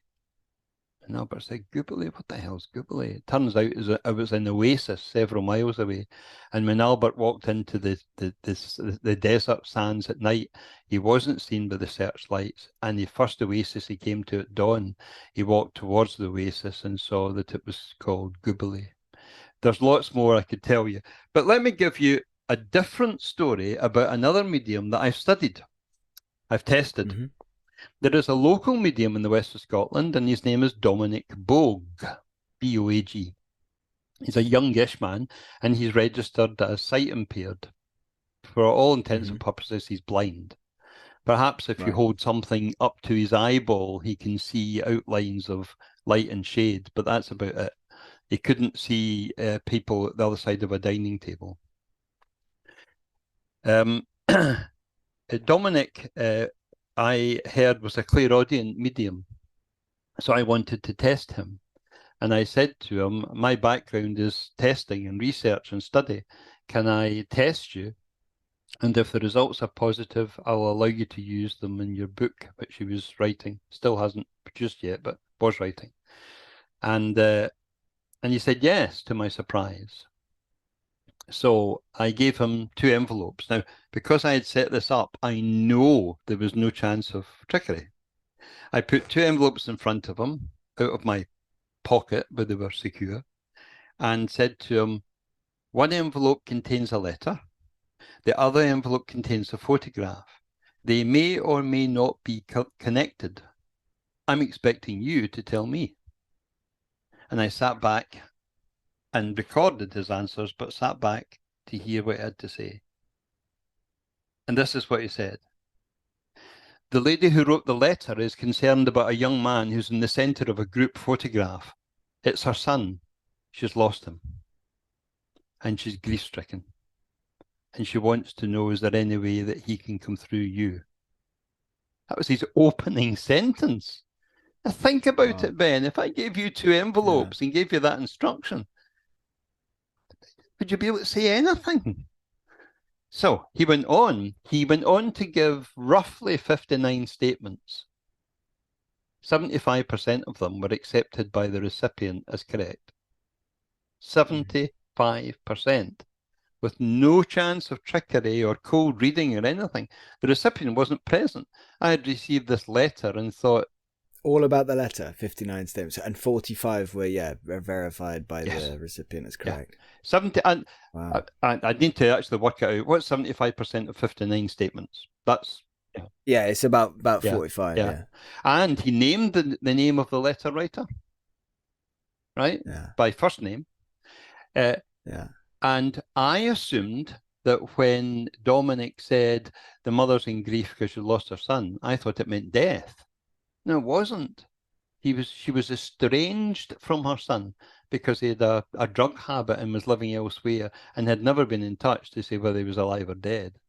So that was my misunderstanding. But then he went on to say, and you have your own grief apart from your son, meaning the letter writer. He said, because you've had a termination, an abortion, and that bothers you as well. And the woman said to me, this is separately, this is another occasion. That's not true. And I said, well, Dominic was very clear when he said that. She said, no, it's not true. He's got it completely wrong. So I marked it with an X, meaning this is just flat wrong. And she burst into tears and went outside. And my wife followed her out and said, what's upsetting? She said, nobody on this earth knows that I've had a termination, not even my boyfriend who's sitting in that room listening. How the hell did Dominic know that? So, 75% accuracy. I don't think Michael Jordan, who's the most famous basketball player in the sport, ever got 75% of his baskets. But I mean, I think it's wrong to expect mediums to be 100%. But I think 75% on a blind task with a blind medium as well, where I'm in control of the kind of security of it, and I know the provenance of it and what was and wasn't allowed and so on. Stunning. and he's done it. And correct me if Yeah. I'm wrong, but that's not to say that 25% of them were false. It's just that they couldn't necessarily be verified. I'm assuming there was Yeah. a percentage Yeah. that were Some of the wrong. statements were a bit vague and had to be interpreted by the recipient, and they were interpreted, no, that's not right, or I don't know about that, so we'll mark it down as no. That kind of statement. Yeah. Some of them could have been correct if they'd just been a discussion between Dominic and the woman, but they never met. I kept them separate before and after. So there's another example of, there are lots of examples of Dominic getting information which he could not possibly have known, including distant healing needs, and him sending distant healing and finding out that it worked, miraculously. But we'll come back to that maybe.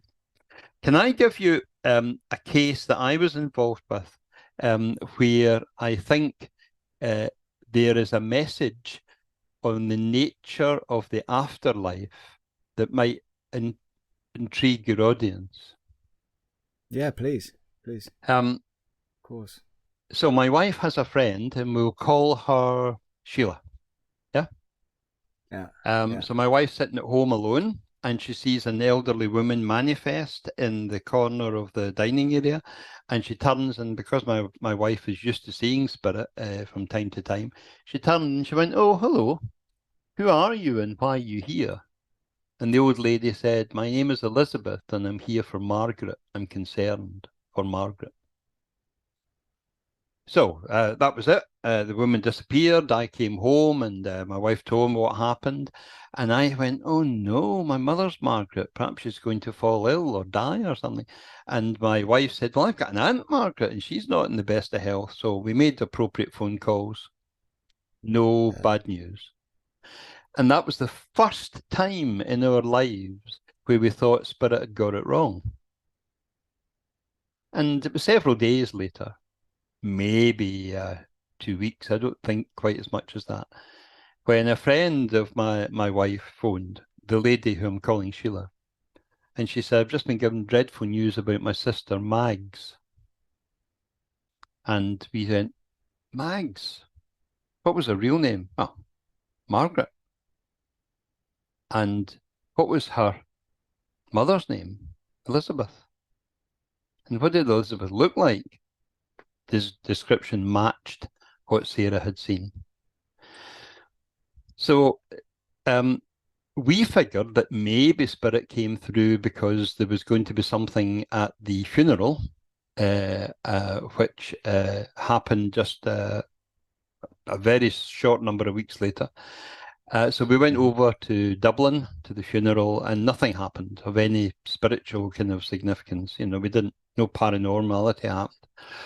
And I said to my wife, "Have you told Sheila what happened about, her mother materializing and so on, and being concerned for Mags?" Although she said Margaret, because that is the name that she used for her daughter. Mags was a kind of adult nickname. And my wife said, no, I'll tell her when the grief has kind of died down. And an interval of time passed, and then my wife shared the story. And Sheila, who lived in the south of England, drove up to Scotland that next day, I think it was, that night maybe. And she arrived in the house, and I was taken aback because I'd just come in from taking a meditation class, and here was Sheila from the south of England. And that's when Sheila said, "I figured if my mother can materialize to Sarah, and you've got some mediumship skills, maybe my mother will come back through, or maybe Mags will come back through, And I said, "Well, it's not like a telephone service, but I will try because you've driven for 10 hours or whatever to get here." And immediately I felt an energy build up just where the mother had built up, just a few yards away on my right, but no one could see anything. What I could see was like air above a radiator shimmering as it rose up in the, so just no definite shape, but just a sense of energy rising. And I telepathically said, I might have said it out loud, but I certainly know the reply was telepathic. It wasn't out loud because my Sheila and my wife, Sarah, couldn't hear anything, any reply. And I said, "Is that you, Mags?" And I heard the voice, "Yes." And I said, "And are you aware that your sister is here, Sheila?" And she said, Yes, that's why I'm here. Okay. I turned to Sheila and I said, Sheila, what do you want to know? I think I might have Mags here, but I can't see her. I can only hear her voice. And she said, I want to know, is she happy where she is? Okay. Did you hear that, Mags? Yes. What's your answer? Tell her I'm in a place which is not heaven, but like heaven. Just not perfect. But give me some time and I'll see what I can do. Now, that meant nothing to me, but apparently she was a troubleshooter who was sent to branches to turn them around in a week or two or close them. Okay, so Sheila smiled at the idea her sister still had a sense of humour. And she said, tell her, this is her sister saying, tell her that when I arrived on the other side, I was surrounded by a group of family and friends, and they made me feel very welcome. Lots of hugs and kisses and laughter and shared memories and stuff. She said it was lovely. I turned to Sheila and I said this. And Sheila said, Nick, I know you wouldn't deliberately deceive me. You wouldn't tell me lies. She said, but how do I know it's really Mags? So I turned to the invisible space and, empty space. And I said, did you hear that, Mags? Yes, she said. And she said it, like a very patient older person with a child. Yes, I heard. And I said, what's your answer? And she said, and this is how she said it, this is the tone. Tell her when I got to the other side, there was a group, a committee, if you like, of people I had known in my earthly life. And I was wearing red high heels, and I made them laugh by saying, is it okay to wear these here? And a man said, well, you can if you want, love, but no one's going to hear you coming. And everyone tittered, everyone had laughter. And I looked at Sheila, and the tears were streaming down her eyes. Because as I repeated those words, she said, when my sister was in her coffin and the lid was being screwed down, I pulled a pair of bright red high heels that had never been worn in a bag from the bottom of her wardrobe, and I put them on her feet and made the undertaker promise to tell no one for fear that her immediate family would object. She said these were bar to car shoes or car to bar shoes, I think, meant to impress on a posh occasion. She'd never got the chance to wear them. And then Sheila turned to me and said, how the hell were you able to tell me that? She's boasting about her bright red high heels. I'm the only person apart from the undertaker that knows she was wearing them when she was buried. She said, I don't need to hear any more. That's proof enough. Mags continued to come through and comment on family relationships that fractured after the funeral. And then there was a commemorative tree planting ceremony in Mags's honour. And Mag said she would be present at it and gave a few words of advice on how much she valued Sheila's sistership over the years, even although they lived very separate lives. I think it's just very curious, intriguing, maybe evidential. But these are the very stuff of what strikes at what is the nature of this reality if I can get told these things and pass them on and they turn out to be thought-provoking at the very least.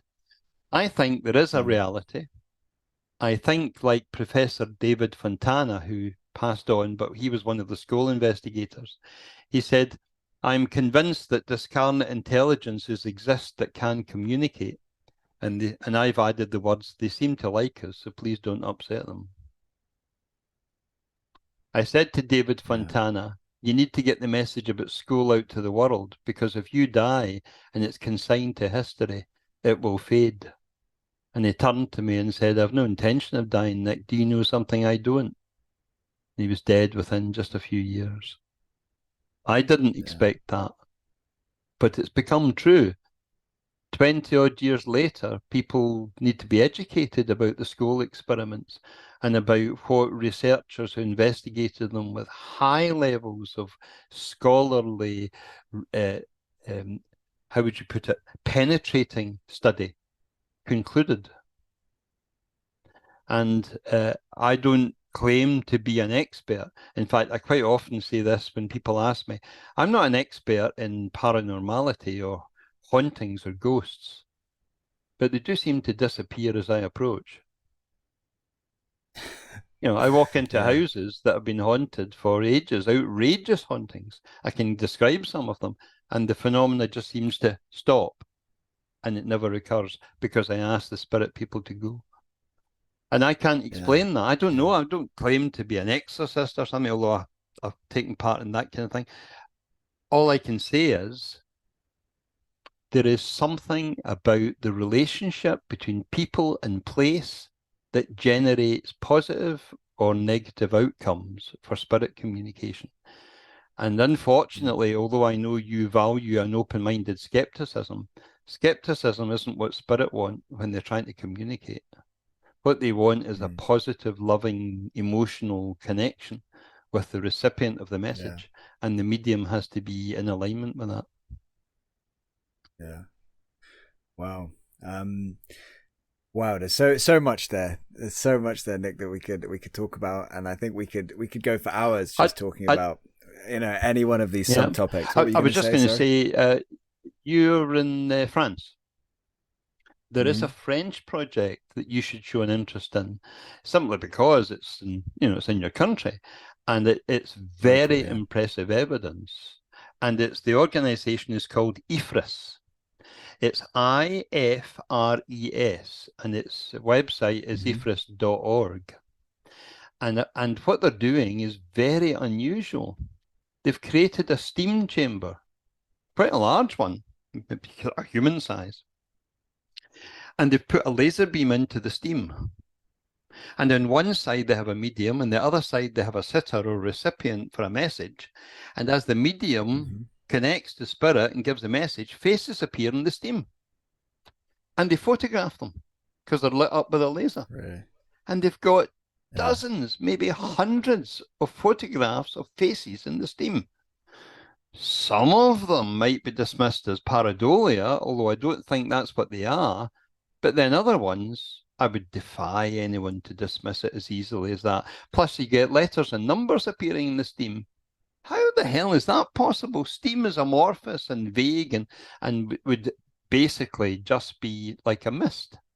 And they're getting faces with eyes, noses, and chins and hairstyles and, sometimes even vocal messages.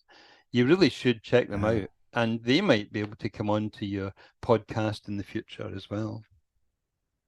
Yeah, thank you. That sounds really interesting. I will check it out. And you mentioned about... Can I share a couple of other cases which aren't mine, but I think have got something that will entertain as well as maybe be thought-provoking? Yeah, absolutely. So there is a very famous case in the late Archie Roy's caseload before he died, and he's written about it in a book called A Sense of Something Strange, and it's called the Maxwell Park case. Maxwell Park's an area in the south side of Glasgow. Now that's not where the case is located, right? The case is located elsewhere in Glasgow, but he wanted to write about it and assured the family they couldn't be traced. Okay, but it's known as the Maxwell Park case.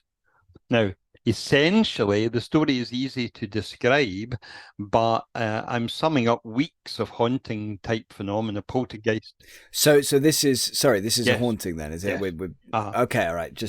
So then maybe I can just quickly interrupt you before you tell us that one, and I'll just say, so since we're leaving mediumship for now, I think that'll be it for mediumship for this conversation. Maybe we'll get there again in a future conversation. And so just to introduce your work in regards to what you're about to talk about, maybe you could just give your personal kind of definition of a haunting, of an apparition. I spoke to Lloyd Auerbach previously, and he gave his kind of definitions of these things, and obviously they're commonly, I think, misconstrued by various people. And so I'd be really keen for you to give your definition of what they actually represent, again, just in brief. Could I give my definition at the end of the short story, because I think be easier to understand why I think what I do. So, a family, we'll call them the ground floor family and the first floor family. Okay. The ground floor family complained to the council and to the police that the first floor family were creating enormous bangs and noises. And the first floor family said they weren't.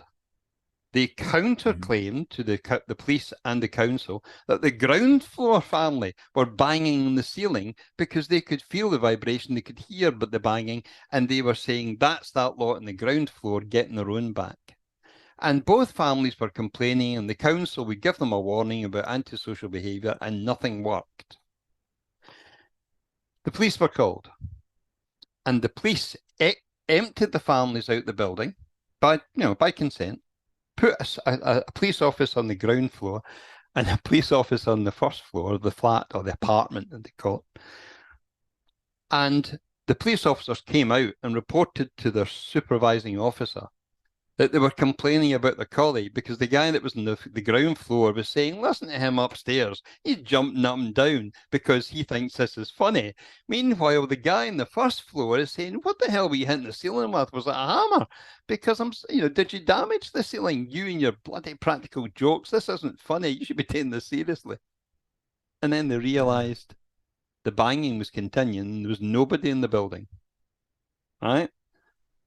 So they decided it was spooky, but the council weren't happy with that. So they sent in plumbers and engineers and people familiar with mining in that area and so on, trying to find out if there were air in the pipes or underground bangs or whatever. And they concluded no explanation. Meanwhile, both families were tortured. So they called in Archie Roy, right? They thought it was somehow paranormal. And Archie turned up. And this is I think, the entertaining bit of the story. He turned up and he recognised the police sergeant. They knew each other, maybe from previous cases. And the police sergeant said, thank God you're here, Archie. I can't stand this. And Archie said, why? What's wrong? He said, it's my officers. He said, they're putting in reports to me like I observed the bed heading in a northerly direction. And it turned out the phenomena was connected to a young adolescent male, because when he left, the phenomena followed. Right? Okay. And it took ages to go. It wasn't a quick fix. Right?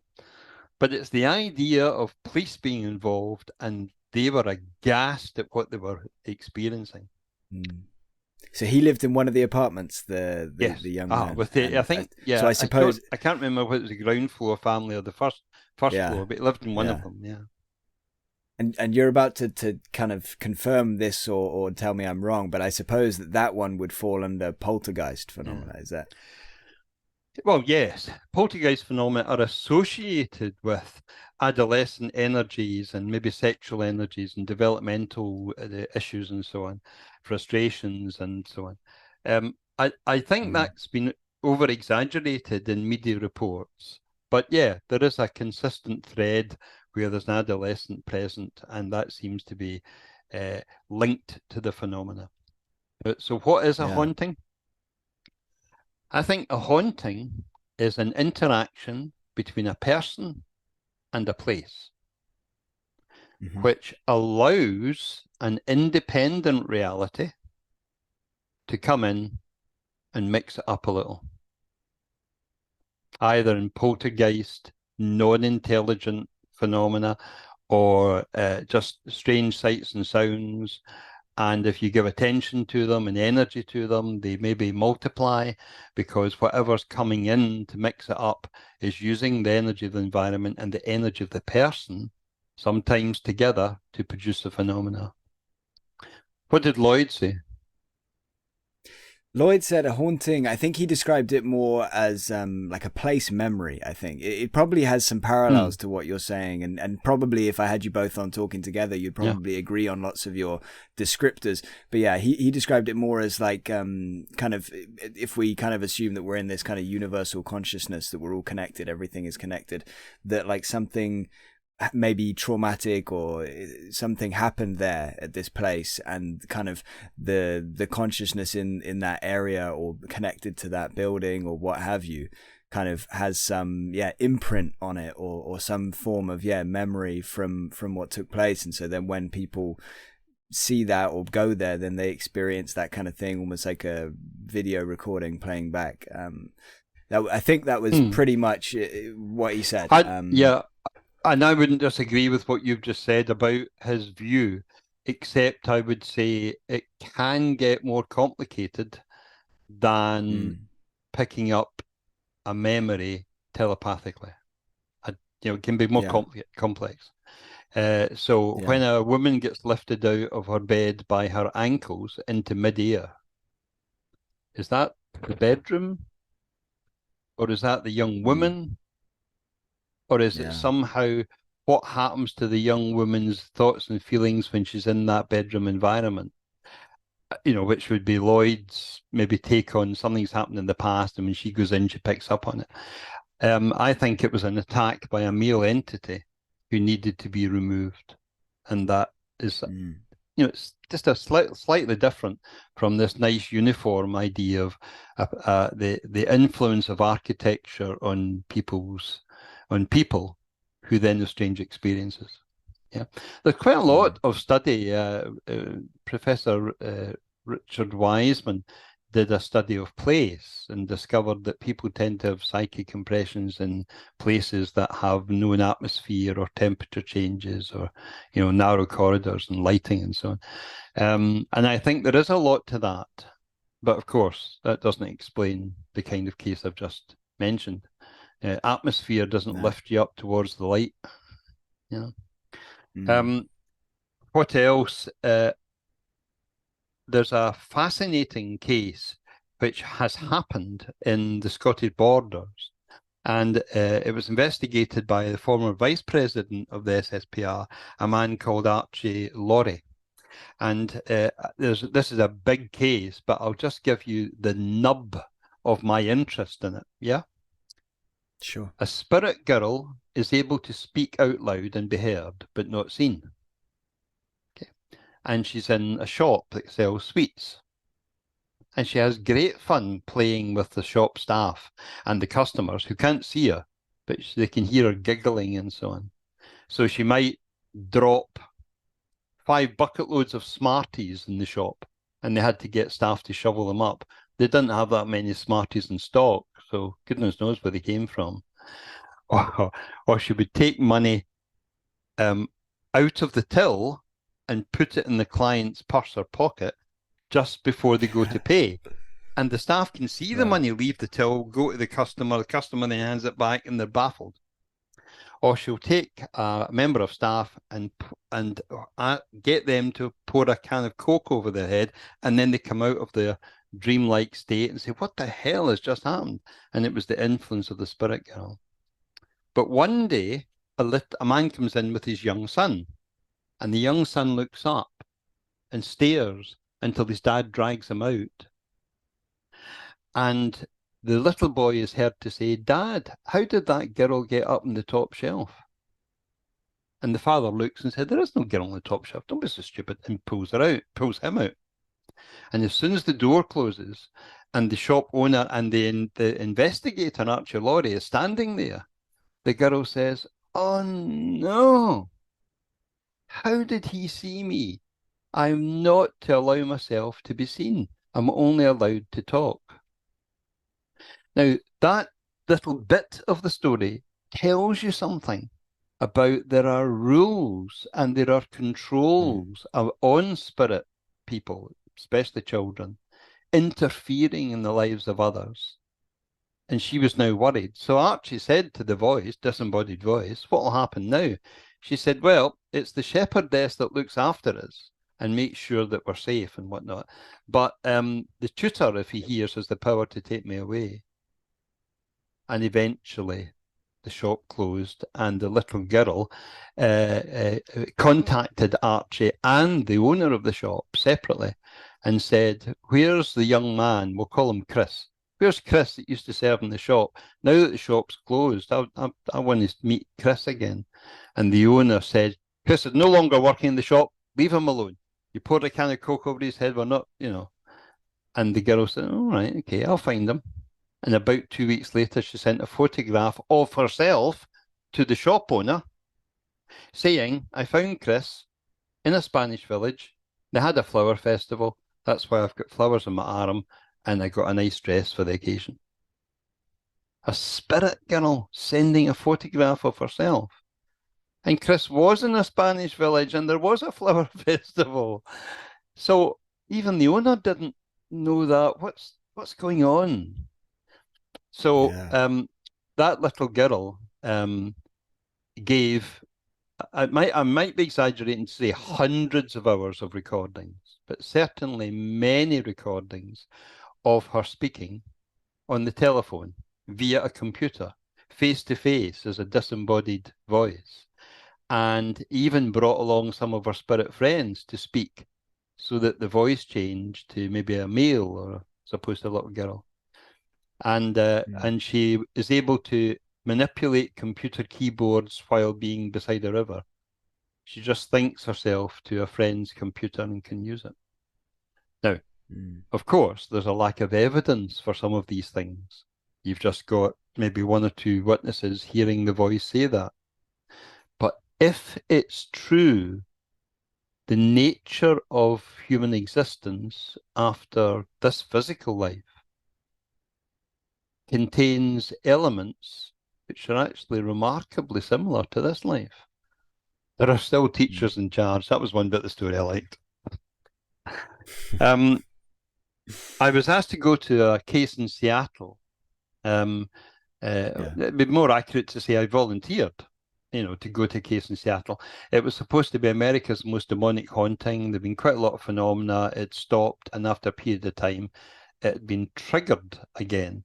So I went out with an investigator and a medium, and it took just a few days just to stop the phenomena. But the phenomena was noticeable. Shadows moving around, vibrations, objects moving, cameras getting tripped and there was nothing there, or cameras getting made to face the wall when they were set up to observe a bedroom or a hallway. So that's another case I've been involved in. I'll not go on about cases because I've got quite a few. In a sense, maybe you're wanting to consider other types of evidence. Can I just point out to your audience that Dean Radin has written a book called Real Magic, in which he has done meta-analyses of lots of studies of paranormal phenomena. And he says that there are now 6 sigma studies of psi phenomena. That's where the odds against chance are 1 billion to 1.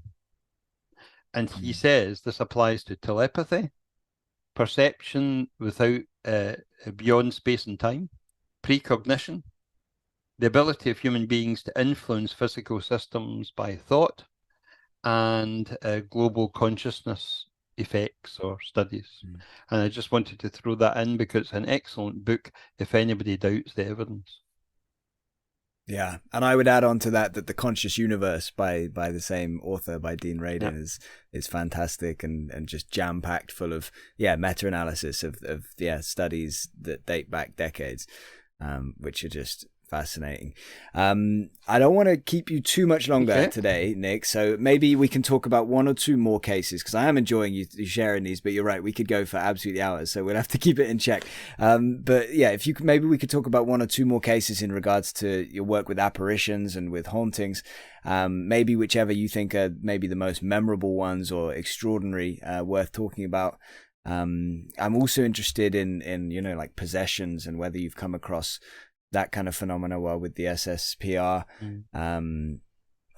But yeah, I mean, let's start with 1 or 2 last cases of apparitions or those related phenomena. And then I'll kind of wrap us up with maybe just a couple of other quick questions and we'll get this one in the books. I'm just thinking here, which cases would intrigue your audience. I'll start with one which might entertain them. Archie Laurie, who I've just spoken about, was contacted by an elderly lady in Edinburgh, central Edinburgh. Big city, a very urban kind of place, and she lived high up in the third floor, I think it was, maybe the fourth floor of an apartment block. And the woman said to Archie, I get a phantom bird, a cockerel, appearing to me. I can hear it at roughly 2 minutes past 3 every morning. And Archie thought to himself, well, first of all, it's very unusual for spirit to be so precise. And it's a bit early for dawn, so the cockerel should be sleeping at that time. And the woman said, I think you don't believe me. So I'll tell you what, you phone me at 1 minute to 3 and you'll hear the cockerel, because it appears in my bedroom. It, crows in my bedroom.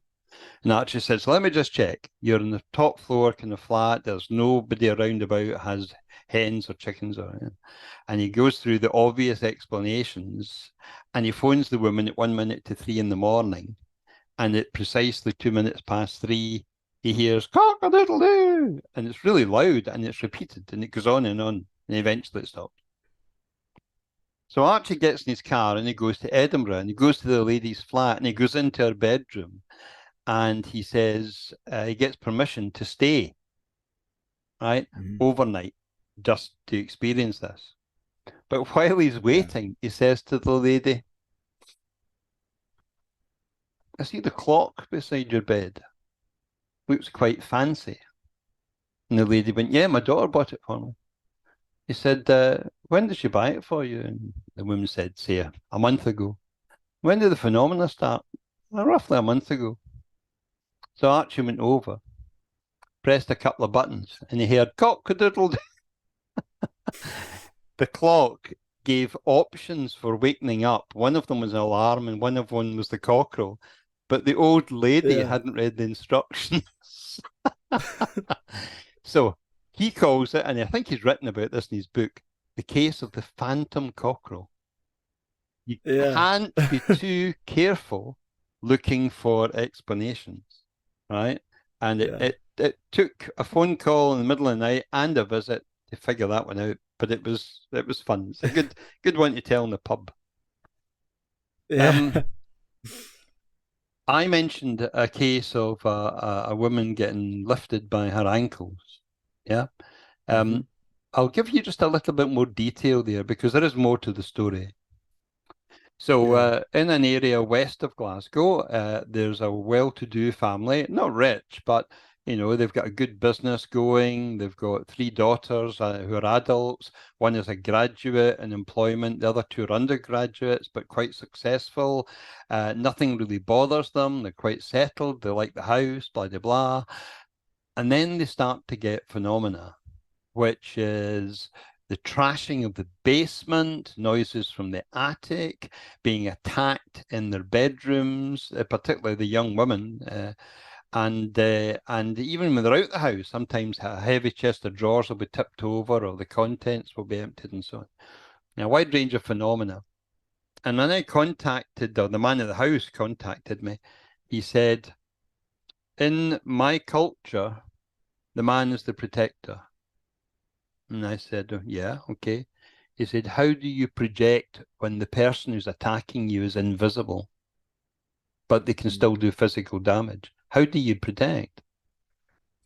So I went out with 2 other investigators, because there was potentially 5 witnesses to be interviewed, and it was a big 3-story house, blah, blah, blah. And I went to the basement, and there was a man in spirit standing. I couldn't honestly say that I could see him the way I see you, but I had such a strong sense of his presence. I could tell he was a male. I could tell approximately his age. I could tell his emotional state. I could describe the kind of formal clothing he was wearing, but I couldn't be precise about colour and texture. So you could see like a hazy kind of... Yeah, see, if I close my eyes, I can imagine what you look like. So I couldn't see him, but I had a strong Okay. telepathic impression of what he was like. Okay. But if I went like that, I Okay. could only sense the energy. It's a strange Okay. experience because I don't normally see spirit, but on that occasion, I felt as if I knew what the man was like. And I said to him, "Are you the guy that's trashing the basement?" And he looked at me, and this is how I know him. He looked at me, but I wasn't looking at him in three-dimensional space. It was again a thought projection. And he said, "Me? Me? Look at the state of the place," he said. "I'm standing here looking at the mess. I didn't create it. This family are ruining the house." And I had picked up from the current owner that at one time it had been a doctor in a doctor's surgery. And I said, "You were a doctor who lived here, is that right?" And he went, "Yes." He was very cautious. "Yes." I said, "Well, a man of your standing and caliber should not be frightening young women, should not be frightening a mother. This is their space now, not yours. You actually died and left this house years ago, maybe 40 years ago. I can't remember the date." And he just looked at me. And I said, "Someone of your caliber would not want to be associated with what's happening here." And he turned and walked out the first floor window. He's never been back. Wow. I went to the attic, and in my best school teacher voice, I said, "Okay, you've had your fun. You now need to move on. Go to somebody else's attic if you have to, but leave this family alone because you're starting to upset them. And children should not be upsetting adults. Agreed? On you go." And I never saw them, but the phenomena stopped. Then I went to the bedrooms, and I said to the young woman who claimed to have been attacked, and her sister corroborated the story. She said, "Bedclothes were pulled back. I felt hands on my ankles. I was lifted into the air while my sister was pinning my head and shoulders to the pillow because I had told her that I thought this might happen." And the both women screamed, and the central hanging light was jaggedly going from one corner to the other, whereas if you or I had hit it, it would have eventually spun because it was in a single wire. And it was jaggedly going to each corner. And the parents heard the screaming, pushed open the bedroom door, and saw their daughter suspended partly in midair. They began to sleep in the lounge downstairs as a family. And the case took another 2 visits by the 3 of us investigating on behalf of the SSPR. Now, what I know is that the man and the family have never had a single unpleasant experience in that house for the last 5, maybe 6 years, ever since that day that we decided the 3rd visit was enough and it had gone.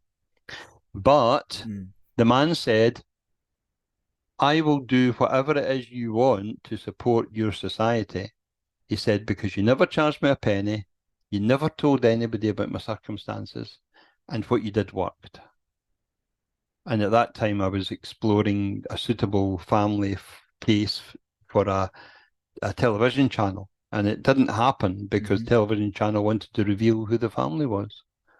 And I said I didn't advise that, and the family didn't want the publicity. But these Hollywood-style attacks that people talk about, the entity and so on, they can happen. Yeah, that's pretty terrifying, really, isn't it? Even though, kind of maybe it was a misunderstanding in a sense. But how common is that? It's not very common. It's at the extreme end, but it's still, I think it's indicative of there are things to observe and learn from a case like that. And here's something. I said there were 3 adult daughters. The one that had graduated didn't believe in any of this stuff, refused to talk about it, and wouldn't be interviewed. She never had any bad experiences. So that, to me, says an attitude of fear, apprehension, waiting for something to happen, feeling the subject of an unwanted male sexual energy or something like that, compared to a materialist, reductionist, skeptical, disbelief, this isn't going to happen to you, I'm not going to allow it, you lot are crazy. It can change what can happen to you. And that's why I come back to, it's this strange interaction between place and person. It's like the sheep-goat effect. Yeah, as well, I think so. I mean, I think if I walked into a room with a declared skeptic, they might not experience anything, and I might experience quite a lot, and we're standing beside each other. Whether the thing is physical and my skeptical friend can experience it as well, that's where the rarity comes in. I quite often stand beside people who don't pick anything up, and I'm picking up quite a lot, but it doesn't normally result in the manifestation of levitating tables or anything. Can I put in a little plug to your audience that if they are within travel distance of Manchester, there's a really good conference happening on the 25th to the 27th of August in the BEC Arena in Manchester, and it's called the Awakening Conference, sometimes the Awakening Expo. And it contains a wide range of speakers, including myself, on a wide range of topics. Cool. And I'll put a link in the description for that, so if people want to find out a bit more about it, they can find out there. Yeah, wow. Those so how common are those, would you say, the ones that are kind of darker in nature? How common compared to your everyday phone call? I've never surveyed it, so I can't give you a percentage, but not a definite statistic, but yeah, let's say less than 5%. Okay, so yeah, pretty I'll rare. Give you a different example. But not in the I don't even want to say the industry because it's quite a niche market in Scotland, but let's say a makeup artist got in touch with me and said, I am the subject of psychic attack, spirit entity attack, and I need you're the only person that won't, reject it, might believe me and will listen, of the people I know. So I said, okay, what's been happening? She said, I'm not sure that I can even tell you. It's so difficult to talk about, but I'm being raped almost on a daily basis by an invisible entity. And I said, what do you want me to do about it? She said, I want you to get it to stop. I said, okay. What do you think's causing it? Because I thought she might say something like, I have unfulfilled needs or an abusive relationship, and it's coming back to haunt me. And it was maybe a kind of illusion she was having. And she said, I think I need exorcised. I think I'm possessed. She said, can you exorcise whatever's wrong with me? And I said, no. I said that exorcism, although it's been around for thousands of years, is something pretty much captured by the Roman Catholic Church. I said, and they have a ritual and then a process to go through for exorcism. But she wasn't religious and didn't feel comfortable going to a priest with that kind of story. And I said, okay, I know a spiritualist minister, who's a medium, but of high standing, and he's got reverend status. I said, let me ask him for his advice. And he lived nearby, so he said, just bring her up. And she came with a friend. So there was me and there was this minister and these two young women, one of whom had this dreadful claim. And even before I did that, I said to her, do you have any witnesses? And she said, no, not really. I said, come on. You're asking me to believe something, you don't have a single witness. She said, well, my father saw me being raped in the kitchen. And he said he would be willing to be a witness. But I didn't wait for that witness to become available before taking her for help. So I took her to the home of the spiritualist minister, and he looked at her and said, I know what's happened here. You've been cursed. And I kind of mentally thought, oh no, this is just, going to become a story with arms and legs. And he said, you were cursed when you were a girl. You were taken to an African medicine man. Your father was asked to pay money. He refused. So you were cursed by that medicine man. And this is the result. And she turned to me and she said, he's right. My father was a diplomat in Africa and took me to this tribal ritual, and they fell out with the medicine man, and that's the last I've heard about it until now. But yeah, my father said just ignore it. That's all rubbish. And she said, so that could be the case. And as the guy began to do a blessing and, you know, lay on of hands sort of thing and do his spiritual thing, calling in his spirit guides, she began to curse and to such an extent, I've never heard a woman lose the plot like that, not even when they're drunk and angry. She cursed and swore and said all sorts of terrible things and then collapsed in a heap of tears. She's been fine ever since. That's wild. Now, what's that about? Well, on the face of it, curses that operate independently of time, or they take a long time. But maybe she was in a creative industry where she might meet lots of people with fantastic ideas, stories, things they want to make come true. And she was going through some sort of process to be part of a big story that might result in, I'm making it up, a TV show or a movie or a book or something. Or is it real?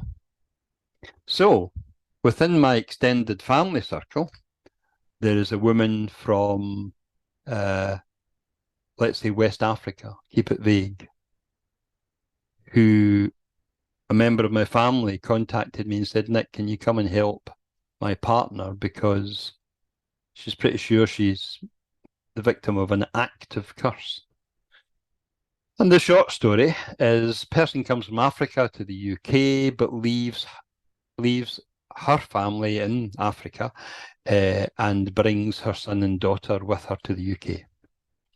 And the woman's mother, that's the mother of the mother, cursed her and got the village elders to do a magic ritual, which basically said, unless you come back to Africa, you're going to have some dreadful affliction. And they named what it was, you know, mental health issues and suicide and death and all the rest of it.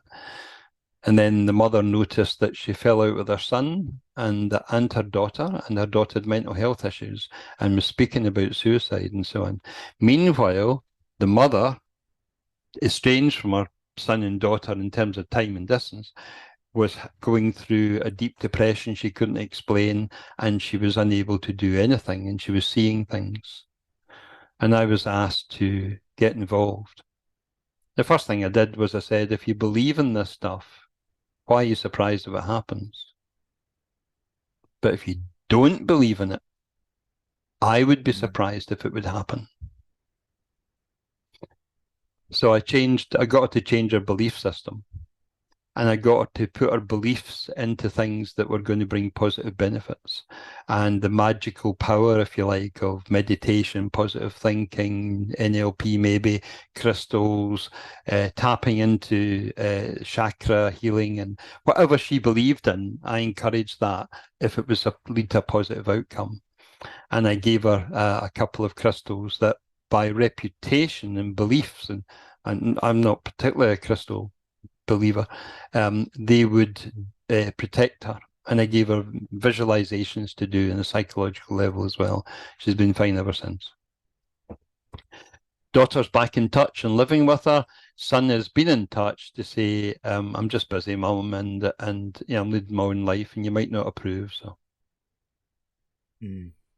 what do we do with that? What do we do with like curses and hexes and stuff? Do we just follow that advice that you gave her? Do we just have to make sure we only believe in stuff that could be positive? You know, are we potentially setting ourselves up? I try and respect the client's belief system as much as I can.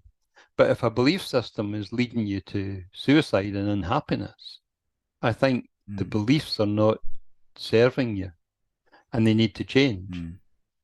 So that's the only circumstance in which I would try and change the client's beliefs, because they're counterproductive to their life goals. Do I believe in these things? Oh, the power of a belief system can kill you. Absolutely no doubt about that. Power of a belief system can put you in a hospital or a psychiatric ward. Yeah. We now know through science that a single negative thought or a single negative feeling can affect your body's biochemistry so that normal, healthy responses to infection don't work. So if that's the case, there's a nocebo effect, not just a placebo effect, basically making you ill, and you're doing it to yourself. You don't need to believe in some witch doctor in Africa. You can do it to yourself. So I can be a bit, it's the same yeah, kind I'm of a bit mechanism. direct as a counsellor. And I would just say to people, there's a phrase in Scotland, "Gone no day that," meaning please don't do that. And that's the attitude I took. You want to solve the problem? Stop believing in African magic and start to believe in something more positive. And it seemed to work. Yeah. I'm not saying it always would. But there's a lot of silliness out there, Ben. A lot of crazy thinking, and it's not evidenced. It's not rational. It's not corroborated. The number of websites I've looked at where people claim to be in touch with, people from other planets and stuff, and they're talking nonsense. I once sat with someone who said, "I will bring through the light," and I thought, this will be interesting. It was spiritual gibberish. She simply read a book and it got to her mind, and she started to spout the well-intentioned, inspirational, made-up stuff. And some of my medium friends think I'm too harsh. So I say to them, okay, where's the evidence? And that's where most people fall down. And just before we finish, if you're thinking of finishing up, could I just say that there's an old adage which Albert Best gave me, and I think there's a lot of truth in it. When ego steps in, spirit step out. When ego steps in, spirit step out. In other words, ego is an interference on the normal relationship and channeling communication which every human being has, and we call it intuition, we call it gut instinct, and sometimes we've got a sixth sense. There's a sense, we think of our senses as eyes, ears, and touch, and taste, and smell. Now, there's another sense that we all should recognize, and that's, does something feel right in here, in the heart, in the stomach? Does it feel in alignment? Does it energize you? Is it life affirming? Well, see, if it's not, then you're out of alignment and you should deal with it. So there's another sense. But there's another sense, again, that Dan Siegel talks about, quite a popular psychiatrist. He talks about the sense of interconnectedness, something that's not taught, so we don't really recognize it unless you have a strong intuitive kind of sense. We're not taught it in schools. In fact, we're not taught any of these subjects in schools. Schools and our young children grew up largely ignorant of spiritual realities. Yeah, absolutely. If anything like this comes up in most classrooms, we're told it's unless it's religious. I've always regarded all religion as institutionalized paranormality, but they want to control it within the church and use it for power reasons, monetize it maybe. I've got a problem at the moment, which I'm happy to share with you. I've been asked to heal people, and I've been looking around for the church that represents their faith to find almost nobody in the Christian church in Scotland is doing healing, spiritual healing. Healing that doesn't mean you need to go for 3 years. Healing that can take epilepsy or cancer or broken bones and heal them quickly. Why is that?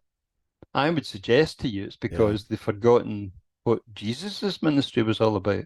As far as I can tell, it was all about healing and bringing people into a relationship with the God of their understanding. So you podcasts like yours and all the other ways that media promotes messages, I think they need to walk that difficult line between nonsense and such a reliance on physicality that they'll lose everything else. I'm trying to balance, trying to walk along that tightrope. Let me ask you just about one or two brief things before we do wrap it up. So I was just going to ask, in terms of your time with the SSPR, the Scottish Society for Psychical Research, a few other phenomena that I wanted to inquire about, whether you'd come across it during your time there. So did you ever have any correspondence with parents who claimed their children had memories of past lives? Was that something? Yeah. How do you know how many cases off the top of your head? Few, or approximately? very few. There's a famous Scottish case called The Boy from Barra, and the island of Barra, Barra. Now, I know about this case, but I'm not at liberty to say how I know about it. And it wasn't me that investigated it for the SSPR. So without the permission of the investigator, I can't really talk about it. But that was the only case that I was aware of that the SSPR actively kind of looked into. What tends to happen is you go out to a child who's got phenomena affecting them, and they sometimes say to their mother, I prefer the other mother. So it's an aspect of the case, or the very young child who's an invisible friend, because they felt that they had a prior relationship in a previous life. And you will know better than me probably that this is culturally determined across the world. You know, the extent to which society expects past lives and previous incarnations to happen, and the wheel of reincarnation is believed in by so many people. It's not uncommon for certain countries and cultures to actually encourage that kind of child talk. In the UK, I would say it's discouraged. And I'm not particularly in favour of that. I think it's just another aspect of people's life experiences which are not dealt with in the education system. I agree. And I think it's probably a lot more common in the UK and the USA than we realise. Obviously, there are famous cases. But it's not hard to realize why it would be more common than we realize. And like you say, it's because in schools and at homes, it's quashed. It's either against science or religion. I did have a conversation with a man in spirit, and I did say to him, look, if we've got a really good link here and we're able to have a conversation, will you please tell me about reincarnation?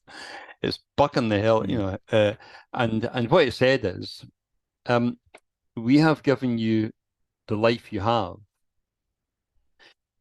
because we want you to learn the lessons that life has to offer.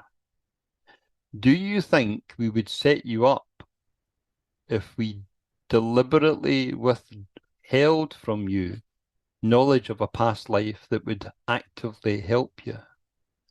We want you to live the life you have fully and not look back to some historical explanation for the way you are. Live life in the present, and know that in our world, we don't have a past, a present, and a future the way you do.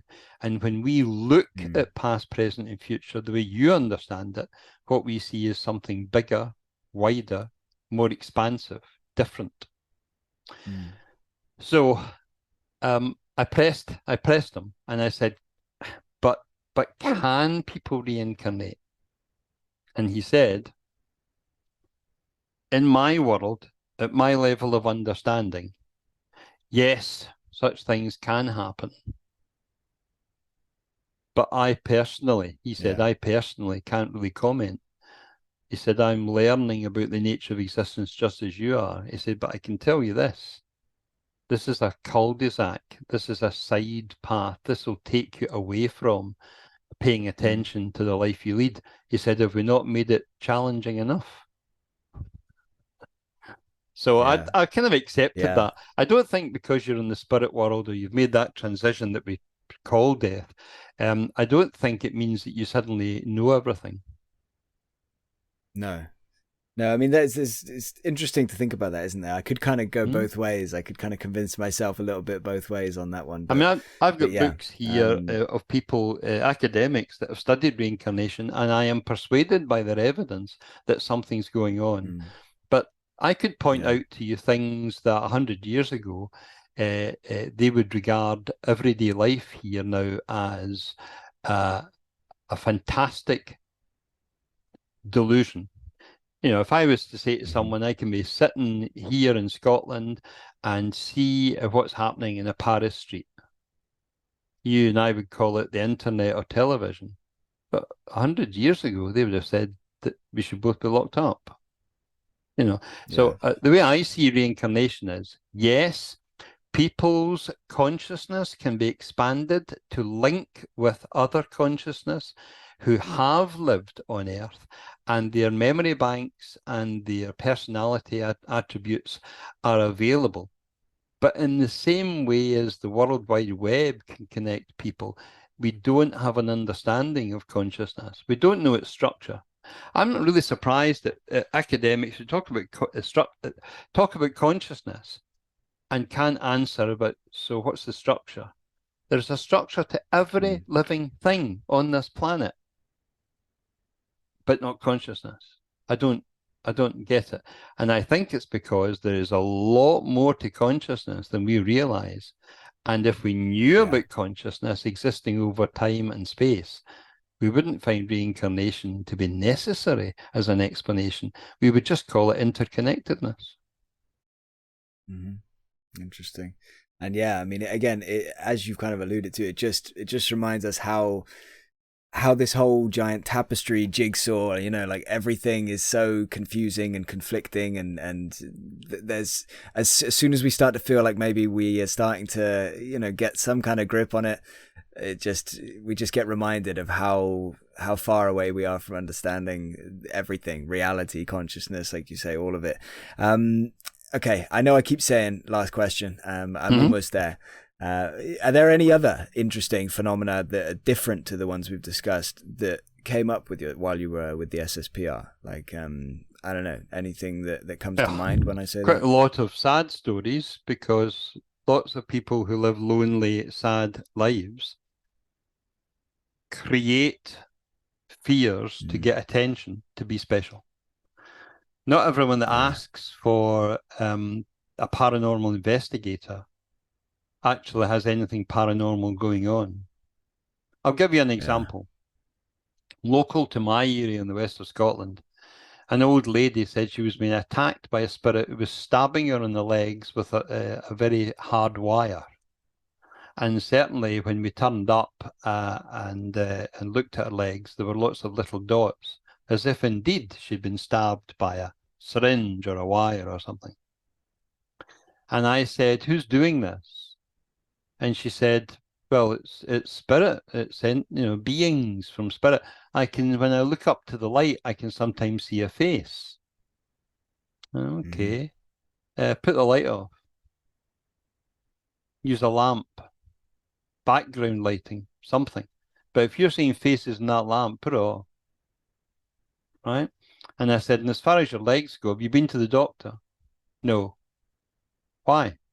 "Maybe you've got something wrong with your skin or your circulation system, and it's coming out in tiny pinpricks of pain." And she said, "No, I haven't been to my doctor." Okay. So it's the middle of December. "Where are you spending Christmas?" And she said, "Here." I said, "So you got family?" "Yeah, but they don't bother." Okay. "Can I contact them and get an opinion from them about your attacks?"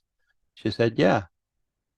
So I phoned up the son and said, "What the hell are you doing with your mother? She doesn't know where she's spending Christmas, and it's killing her." He phoned her right away and said, "You're coming to me for Christmas, mother." She never had a recurrence of the attacks. Really? This was a sad, lonely old lady who felt neglected by her family, so she was making up a story to get attention. She might even have believed her own delusion. But after the new year, when the two sides of the family had looked after her, I was told that during that period she was fine, but she began to moan that she was lonely and would maybe prefer to be in a home or something like that. And I never got involved in that level of engagement. Very often paranormal investigators need to be counsellors or paramedics or social workers or whatever. I like to get rid of the everyday explanations before I accept that there might need to be a paranormal one. And I can give you lots Yeah. of cases like that. And I remember going to a woman's house and she said, I can hear spirit. And they are speaking to me from behind the skirting. She lived in a first floor flat. So she was hearing the neighbours underneath. And when I said, I don't hear any spirit voices, she said, well, you will if I do this. And she switched on the washing machine. And she said, can you hear them whispering? And at that, very, very tactfully, I withdrew. Another lonely old lady who was wanting to hear someone's talk, and she was hearing it from whispers and echoes. Yeah. But if you're wanting examples of genuine paranormal phenomena that would stop people in their tracks, yeah, but maybe that would be better for another evening. Another. Give me a teaser, though. Just say what it was without going into a case. Just tell me kind of what kind of phenomena we're talking about. The first thing I would say about paranormal phenomena is, even if it has been there, it's seldom there when you walk through the door. It's very unusual to walk through the door and have spirit standing there messing about with people, but it has happened. So there's a teaser for you. You know, we have walked into houses where spirit are standing saying, oh, so you are the person they phoned and you think you're going to get rid of me, ha ha ha, and then start throwing things. And that is rare. The vast majority of cases, you're not studying the paranormal, you're receiving reports from people's past experiences. Again, this is something we can go into more next time, but just briefly give me your take on UFOs, the UFO phenomenon, UAP, and whether you think there is potentially any overlap, connection, kind of grey area between that phenomenon and the other phenomena that we've been discussing today, kind of more consciousness, spiritual related things. UFOs, or even UAPs, they're an umbrella term for something we don't understand that's flying around. Sometimes landing, but flying around. We have a problem because we expect them to be big. So we have a problem trying to figure out a small object, like a tic-tac maybe, and how it's able to move around. But I've just described to you at length unidentified aerial phenomena within a room. And I can give you lots of examples of self-illuminating orbs that seem to be intelligently guided, and we can't figure out who's in charge, who's guiding them. So I think that UFO phenomena that we think of as interplanetary and coming into skies and being 7 miles wide or whatever, and then coming down and containing people, is one aspect of the umbrella, which also includes spiritual lights, orbs, light manifestations, light beings. And we call that, well, that's spiritual. It's not the same. Yeah, it is maybe the same. It's just smaller. And of course, in between those two extremes, you have everything else, ball lightning and, you know, things like when I lived in the west of Scotland, there used to be a light that bounced along the top of the hill and come down into the gully and disappeared into the house at the bottom of the gully. And people just accepted that it might be some quartz kind of pits, you know, effect where the rocks are grinding. Maybe it's ball lightning, maybe it's spirit, you know, who cares? Just providing it's providing it stays there and doesn't come here. So I think there's a lot of things that we're trying to squeeze together, and they're actually quite different and quite separate. If you believe in the concept of different dimensions and an independent life or reality and beings that live in that dimension, and occasionally they can come into ours, most UFO phenomena, or UAP as they're now prefer to be called, as if in some way it makes a difference. Most of that phenomena is consistent with interdimensional contact. The sudden appearance and sudden disappearance, the behavior of non-physical laws of physics or trajectories that just don't make sense, shapes of vehicles that can fly through the air and stop instantly and go underwater and stuff. Interdimensionality is a good way to try and understand these things, rather than it's got 1,000 rivets and it came from the planet Venus. Yeah. So you think it's not so much interplanetary, more interdimensional, more... I think we're grabbing different experiences and trying to get them under one label. Well, that's a UFO. Okay, So you think there could be kind of these both things happening at once? You think that there could be kind of interplanetary beings potentially visiting our atmosphere, and at the same time, yeah, these interdimensional things, which that potentially has this link, but this can I crossover say with. to you that the alien intelligences that I've appear to have been in touch with, sometimes through a third party, channelers and stuff, Non-human intelligence, yeah. they don't seem very clever. They seem very human. Mm. And I've Yeah. spoken to someone who says, I've got a grey right beside me and they answer all my difficult questions. I said, that's fine. Let me ask them one. You ask the question to your grey and I'll write the answer down. Okay. I said, on this planet, there are certain molecules that have a left-handed signature or a right-handed signature. And let's assume that there are molecules we're looking for that only appear in the natural world in a left-handed format. I want your alien to explain why they can't appear in a right-handed format, or better still, give me a substance which is only that molecule in a right-handed form, and I will have a permanent paranormal object, and you will be able to go to the world's media with it. She looked at me as if she had no idea what I was talking about and said, he needs a week to answer that one. She never came back to me. Right. This is supposed to be somebody who's like at least 100,000 years, if not millennia, beyond humanity, who's unable to even respond. It's nonsense, most of it, I think. Yeah, I think there's a lot of that out there in the world. Okay, look, last question. Unless there's any other things you wanted to say on that topic. The only thing I would want to say if I was leaving this podcast would be, what are the thoughts that I would want to leave people with, apart from the one earlier that I left the Canadians with? Yeah, but I would. Well, I'll ask you that in a minute. We'll come to that. The last one before I ask you for your last words is just, again, you can do this in a nutshell if you want, as quick as you want, or you can kind of, go for a few minutes. It's up to you. What do you think, based on your years of research, your experiences, your investigations, what do you think happens after we die? Obviously, based on our conversation, you think some element of us survives. What do you think we retain? Do we retain memories, personality? You already alluded to, based on one of your experiences, we retain a sense of humor. So yeah, what do you think happens in as much or as little detail as you want to go into? Okay, let's focus on you, Ben.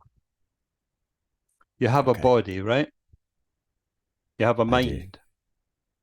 You have an emotional sense of various emotions, an emotional life, if you like. Yeah? You've got habits. You've got memories. You've got ways of thinking, speaking, feeling, and acting which define the person we understand as Ben. And you've got a consciousness, an awareness of something, you just don't know what it is. Yeah? All of these things survive except the body. You've got everything except the body. The body will give you ill health, you don't have that. The body will give you feelings of health, you don't have that. The body will give you a sex drive, you won't have that, although you'll have the thinking behind the sex drive, the emotional commitment behind the sex drive.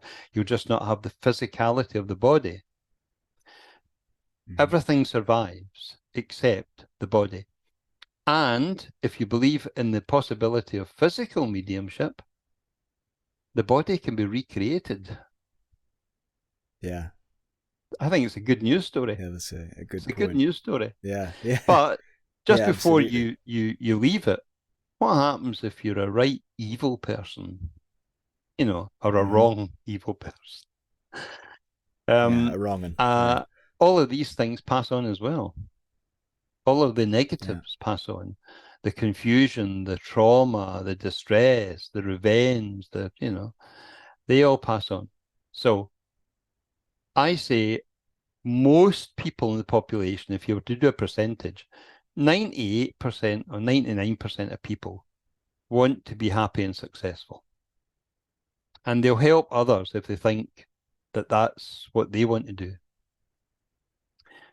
You just need to be aware that in the spirit world, there might be a 1% factor. And all they want to do is take out their frustrations and their badness on you.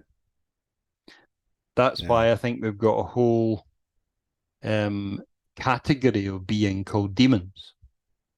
Now, they may not be demons in the sense they're Satan's followers from hell, but they may be that kind of spirit entity that you really don't want to look too closely at because they're looking back at you. Yeah. Yeah. You think there is a dark Yeah. side to this? If you read the Yeah. literature of all sorts of ghost hunting, yeah, occasionally you'll get investigators getting attacked or affected negatively.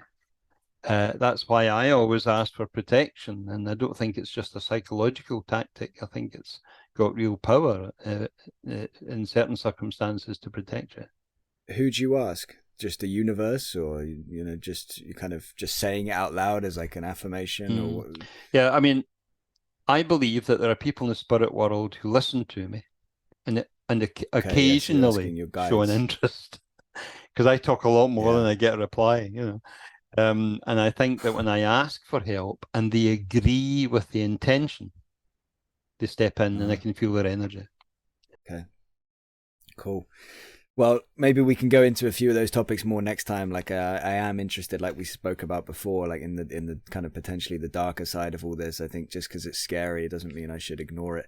But yeah, that's really interesting. On your explanation of what you think happens, just to clarify one point, do you think that is then eternal? Do you think our spirit, our soul, our consciousness, however we want to refer to it, does that live indefinitely, eternally, or is there some kind of finite point? The way I see it is there is a triangle of progress open to every individual. Everybody has the physical base of the triangle that they have to live through and try and bring in the higher realms of, let's call it spirituality, all the spiritual awarenesses and gifts and understandings, and they bring it into the physical world in order to be of service to other people and help them affirm their lives and rise in their awareness. So that's the base. As you go up the levels, you leave the physical world behind. You've chosen to manifest into the next world, and there's another set of kind of ways to aspire and ascend and so on. So I'm not so sure that I've got all the steps like a ladder. Robert Monroe, the famous Hemisync guy, he seemed to have a very clear number of steps. I don't know about that, but I do think that there are elevated levels which basically would be progress in the spirit world that take you away from the physical world. I think that's why people who lived centuries ago do not routinely turn up in modern hauntings and so on. They do so only when they're earthbound and tied to a location or as time goes on, everybody moves on. And that's why I think really old kind of souls that they've done all that physical stuff, the earth stuff, they communicate with earth stuff, and they're now on to something closer to the God of our understanding, or that group soul kind of we're as high as we can go. And yes, I think that is eternal. But what is eternal without limit of time? Supposing I said your consciousness can exist and blend without distance or time. And then it doesn't make sense to talk about time ending or not ending. No, it's you're out with time, and it's no longer an issue. Time tends to, I think, to be a human construct for the fact that we don't last long. Yeah, I see your point. Fascinating stuff to think about. Mind-boggling. But I'm not. Can I just flag up something? I'm not that clever a guy. I was kept behind in school a whole year because I wasn't picking things up enough. And I had to work bloody hard to get any kind of university qualification. The fact that it worked for me doesn't take away from the fact that I really feel sometimes like I'm a slow learner. So when I speak about things and express my opinion, I don't want your audience to think that I really know what I'm talking about. The only thing I would, the No, only don't thing I worry. would say is if I've got witnesses who are sound in their mind and their judgment, that'll do for me Yeah. because Yeah. spirit are around often enough for me to know there's more to life than bricks and mortar. There's more to life than Yeah. what you can measure and punch and touch. I said to you I Yeah. was going to finish with a thought for your audience. Mm-hmm. Whatever Please do. whatever it is I've experienced in my lifetime of searching since I was an 8-year-old child in South Ballachulish, whatever I've experienced, it's lasted. It's cumulative. It's long term. It's life changing. It's positive. It's taken away, or certainly significantly reduced, any fear of death. I don't feel I've got a belief system in the afterlife. I feel I've experienced the afterlife because of all the communications and phenomena that I've had. And I would say the best way to see death as an expansion of life beyond the physical. Mm. Yeah. So when other people get upset, and I've lost my father last year and I was upset, so I know about the emotional shock and the sense of loss. But when people talk about death, I don't get it really. It's like somebody saying to you, I'm going round the corner, but hey, I'll be around. Don't worry. You might not see me for a long time. It's change. It's managing change emotionally. I think that's the best way to see it. And I'm very positive. I very often think, and I don't normally say it, the person's better off dead because they've actually got a better life. It's like Raymond Moody's book, Life After Life. That's what comes next. And there's a great poem. I'm not going to remember the name or anything now, but it compares death to a ship, and people are watching it leave, and it kind of goes into the distance, and you see it disappear. And just at that moment it disappears, it's coming into view of other people that are also watching the ocean, and it's just a changing perspective. Anyway, I should let you get going, Nick. This has been brilliant. I've kept you way longer than we planned, but it's been enthralling. I've loved listening to all your stories and experiences, and I really appreciate you sharing them with me and being so generous with your time. So yeah, thank you, and I look forward to doing it again at some point. Thanks, Ben. Thank you for listening to this lengthy conversation with Nick Kyle. I hope you enjoyed hearing about his experiences as much as I did. Please see the description for relevant links and more information. Please subscribe if you want to continue unraveling the universe with us, and if you would like to support us, you can do so via Patreon. Thank you.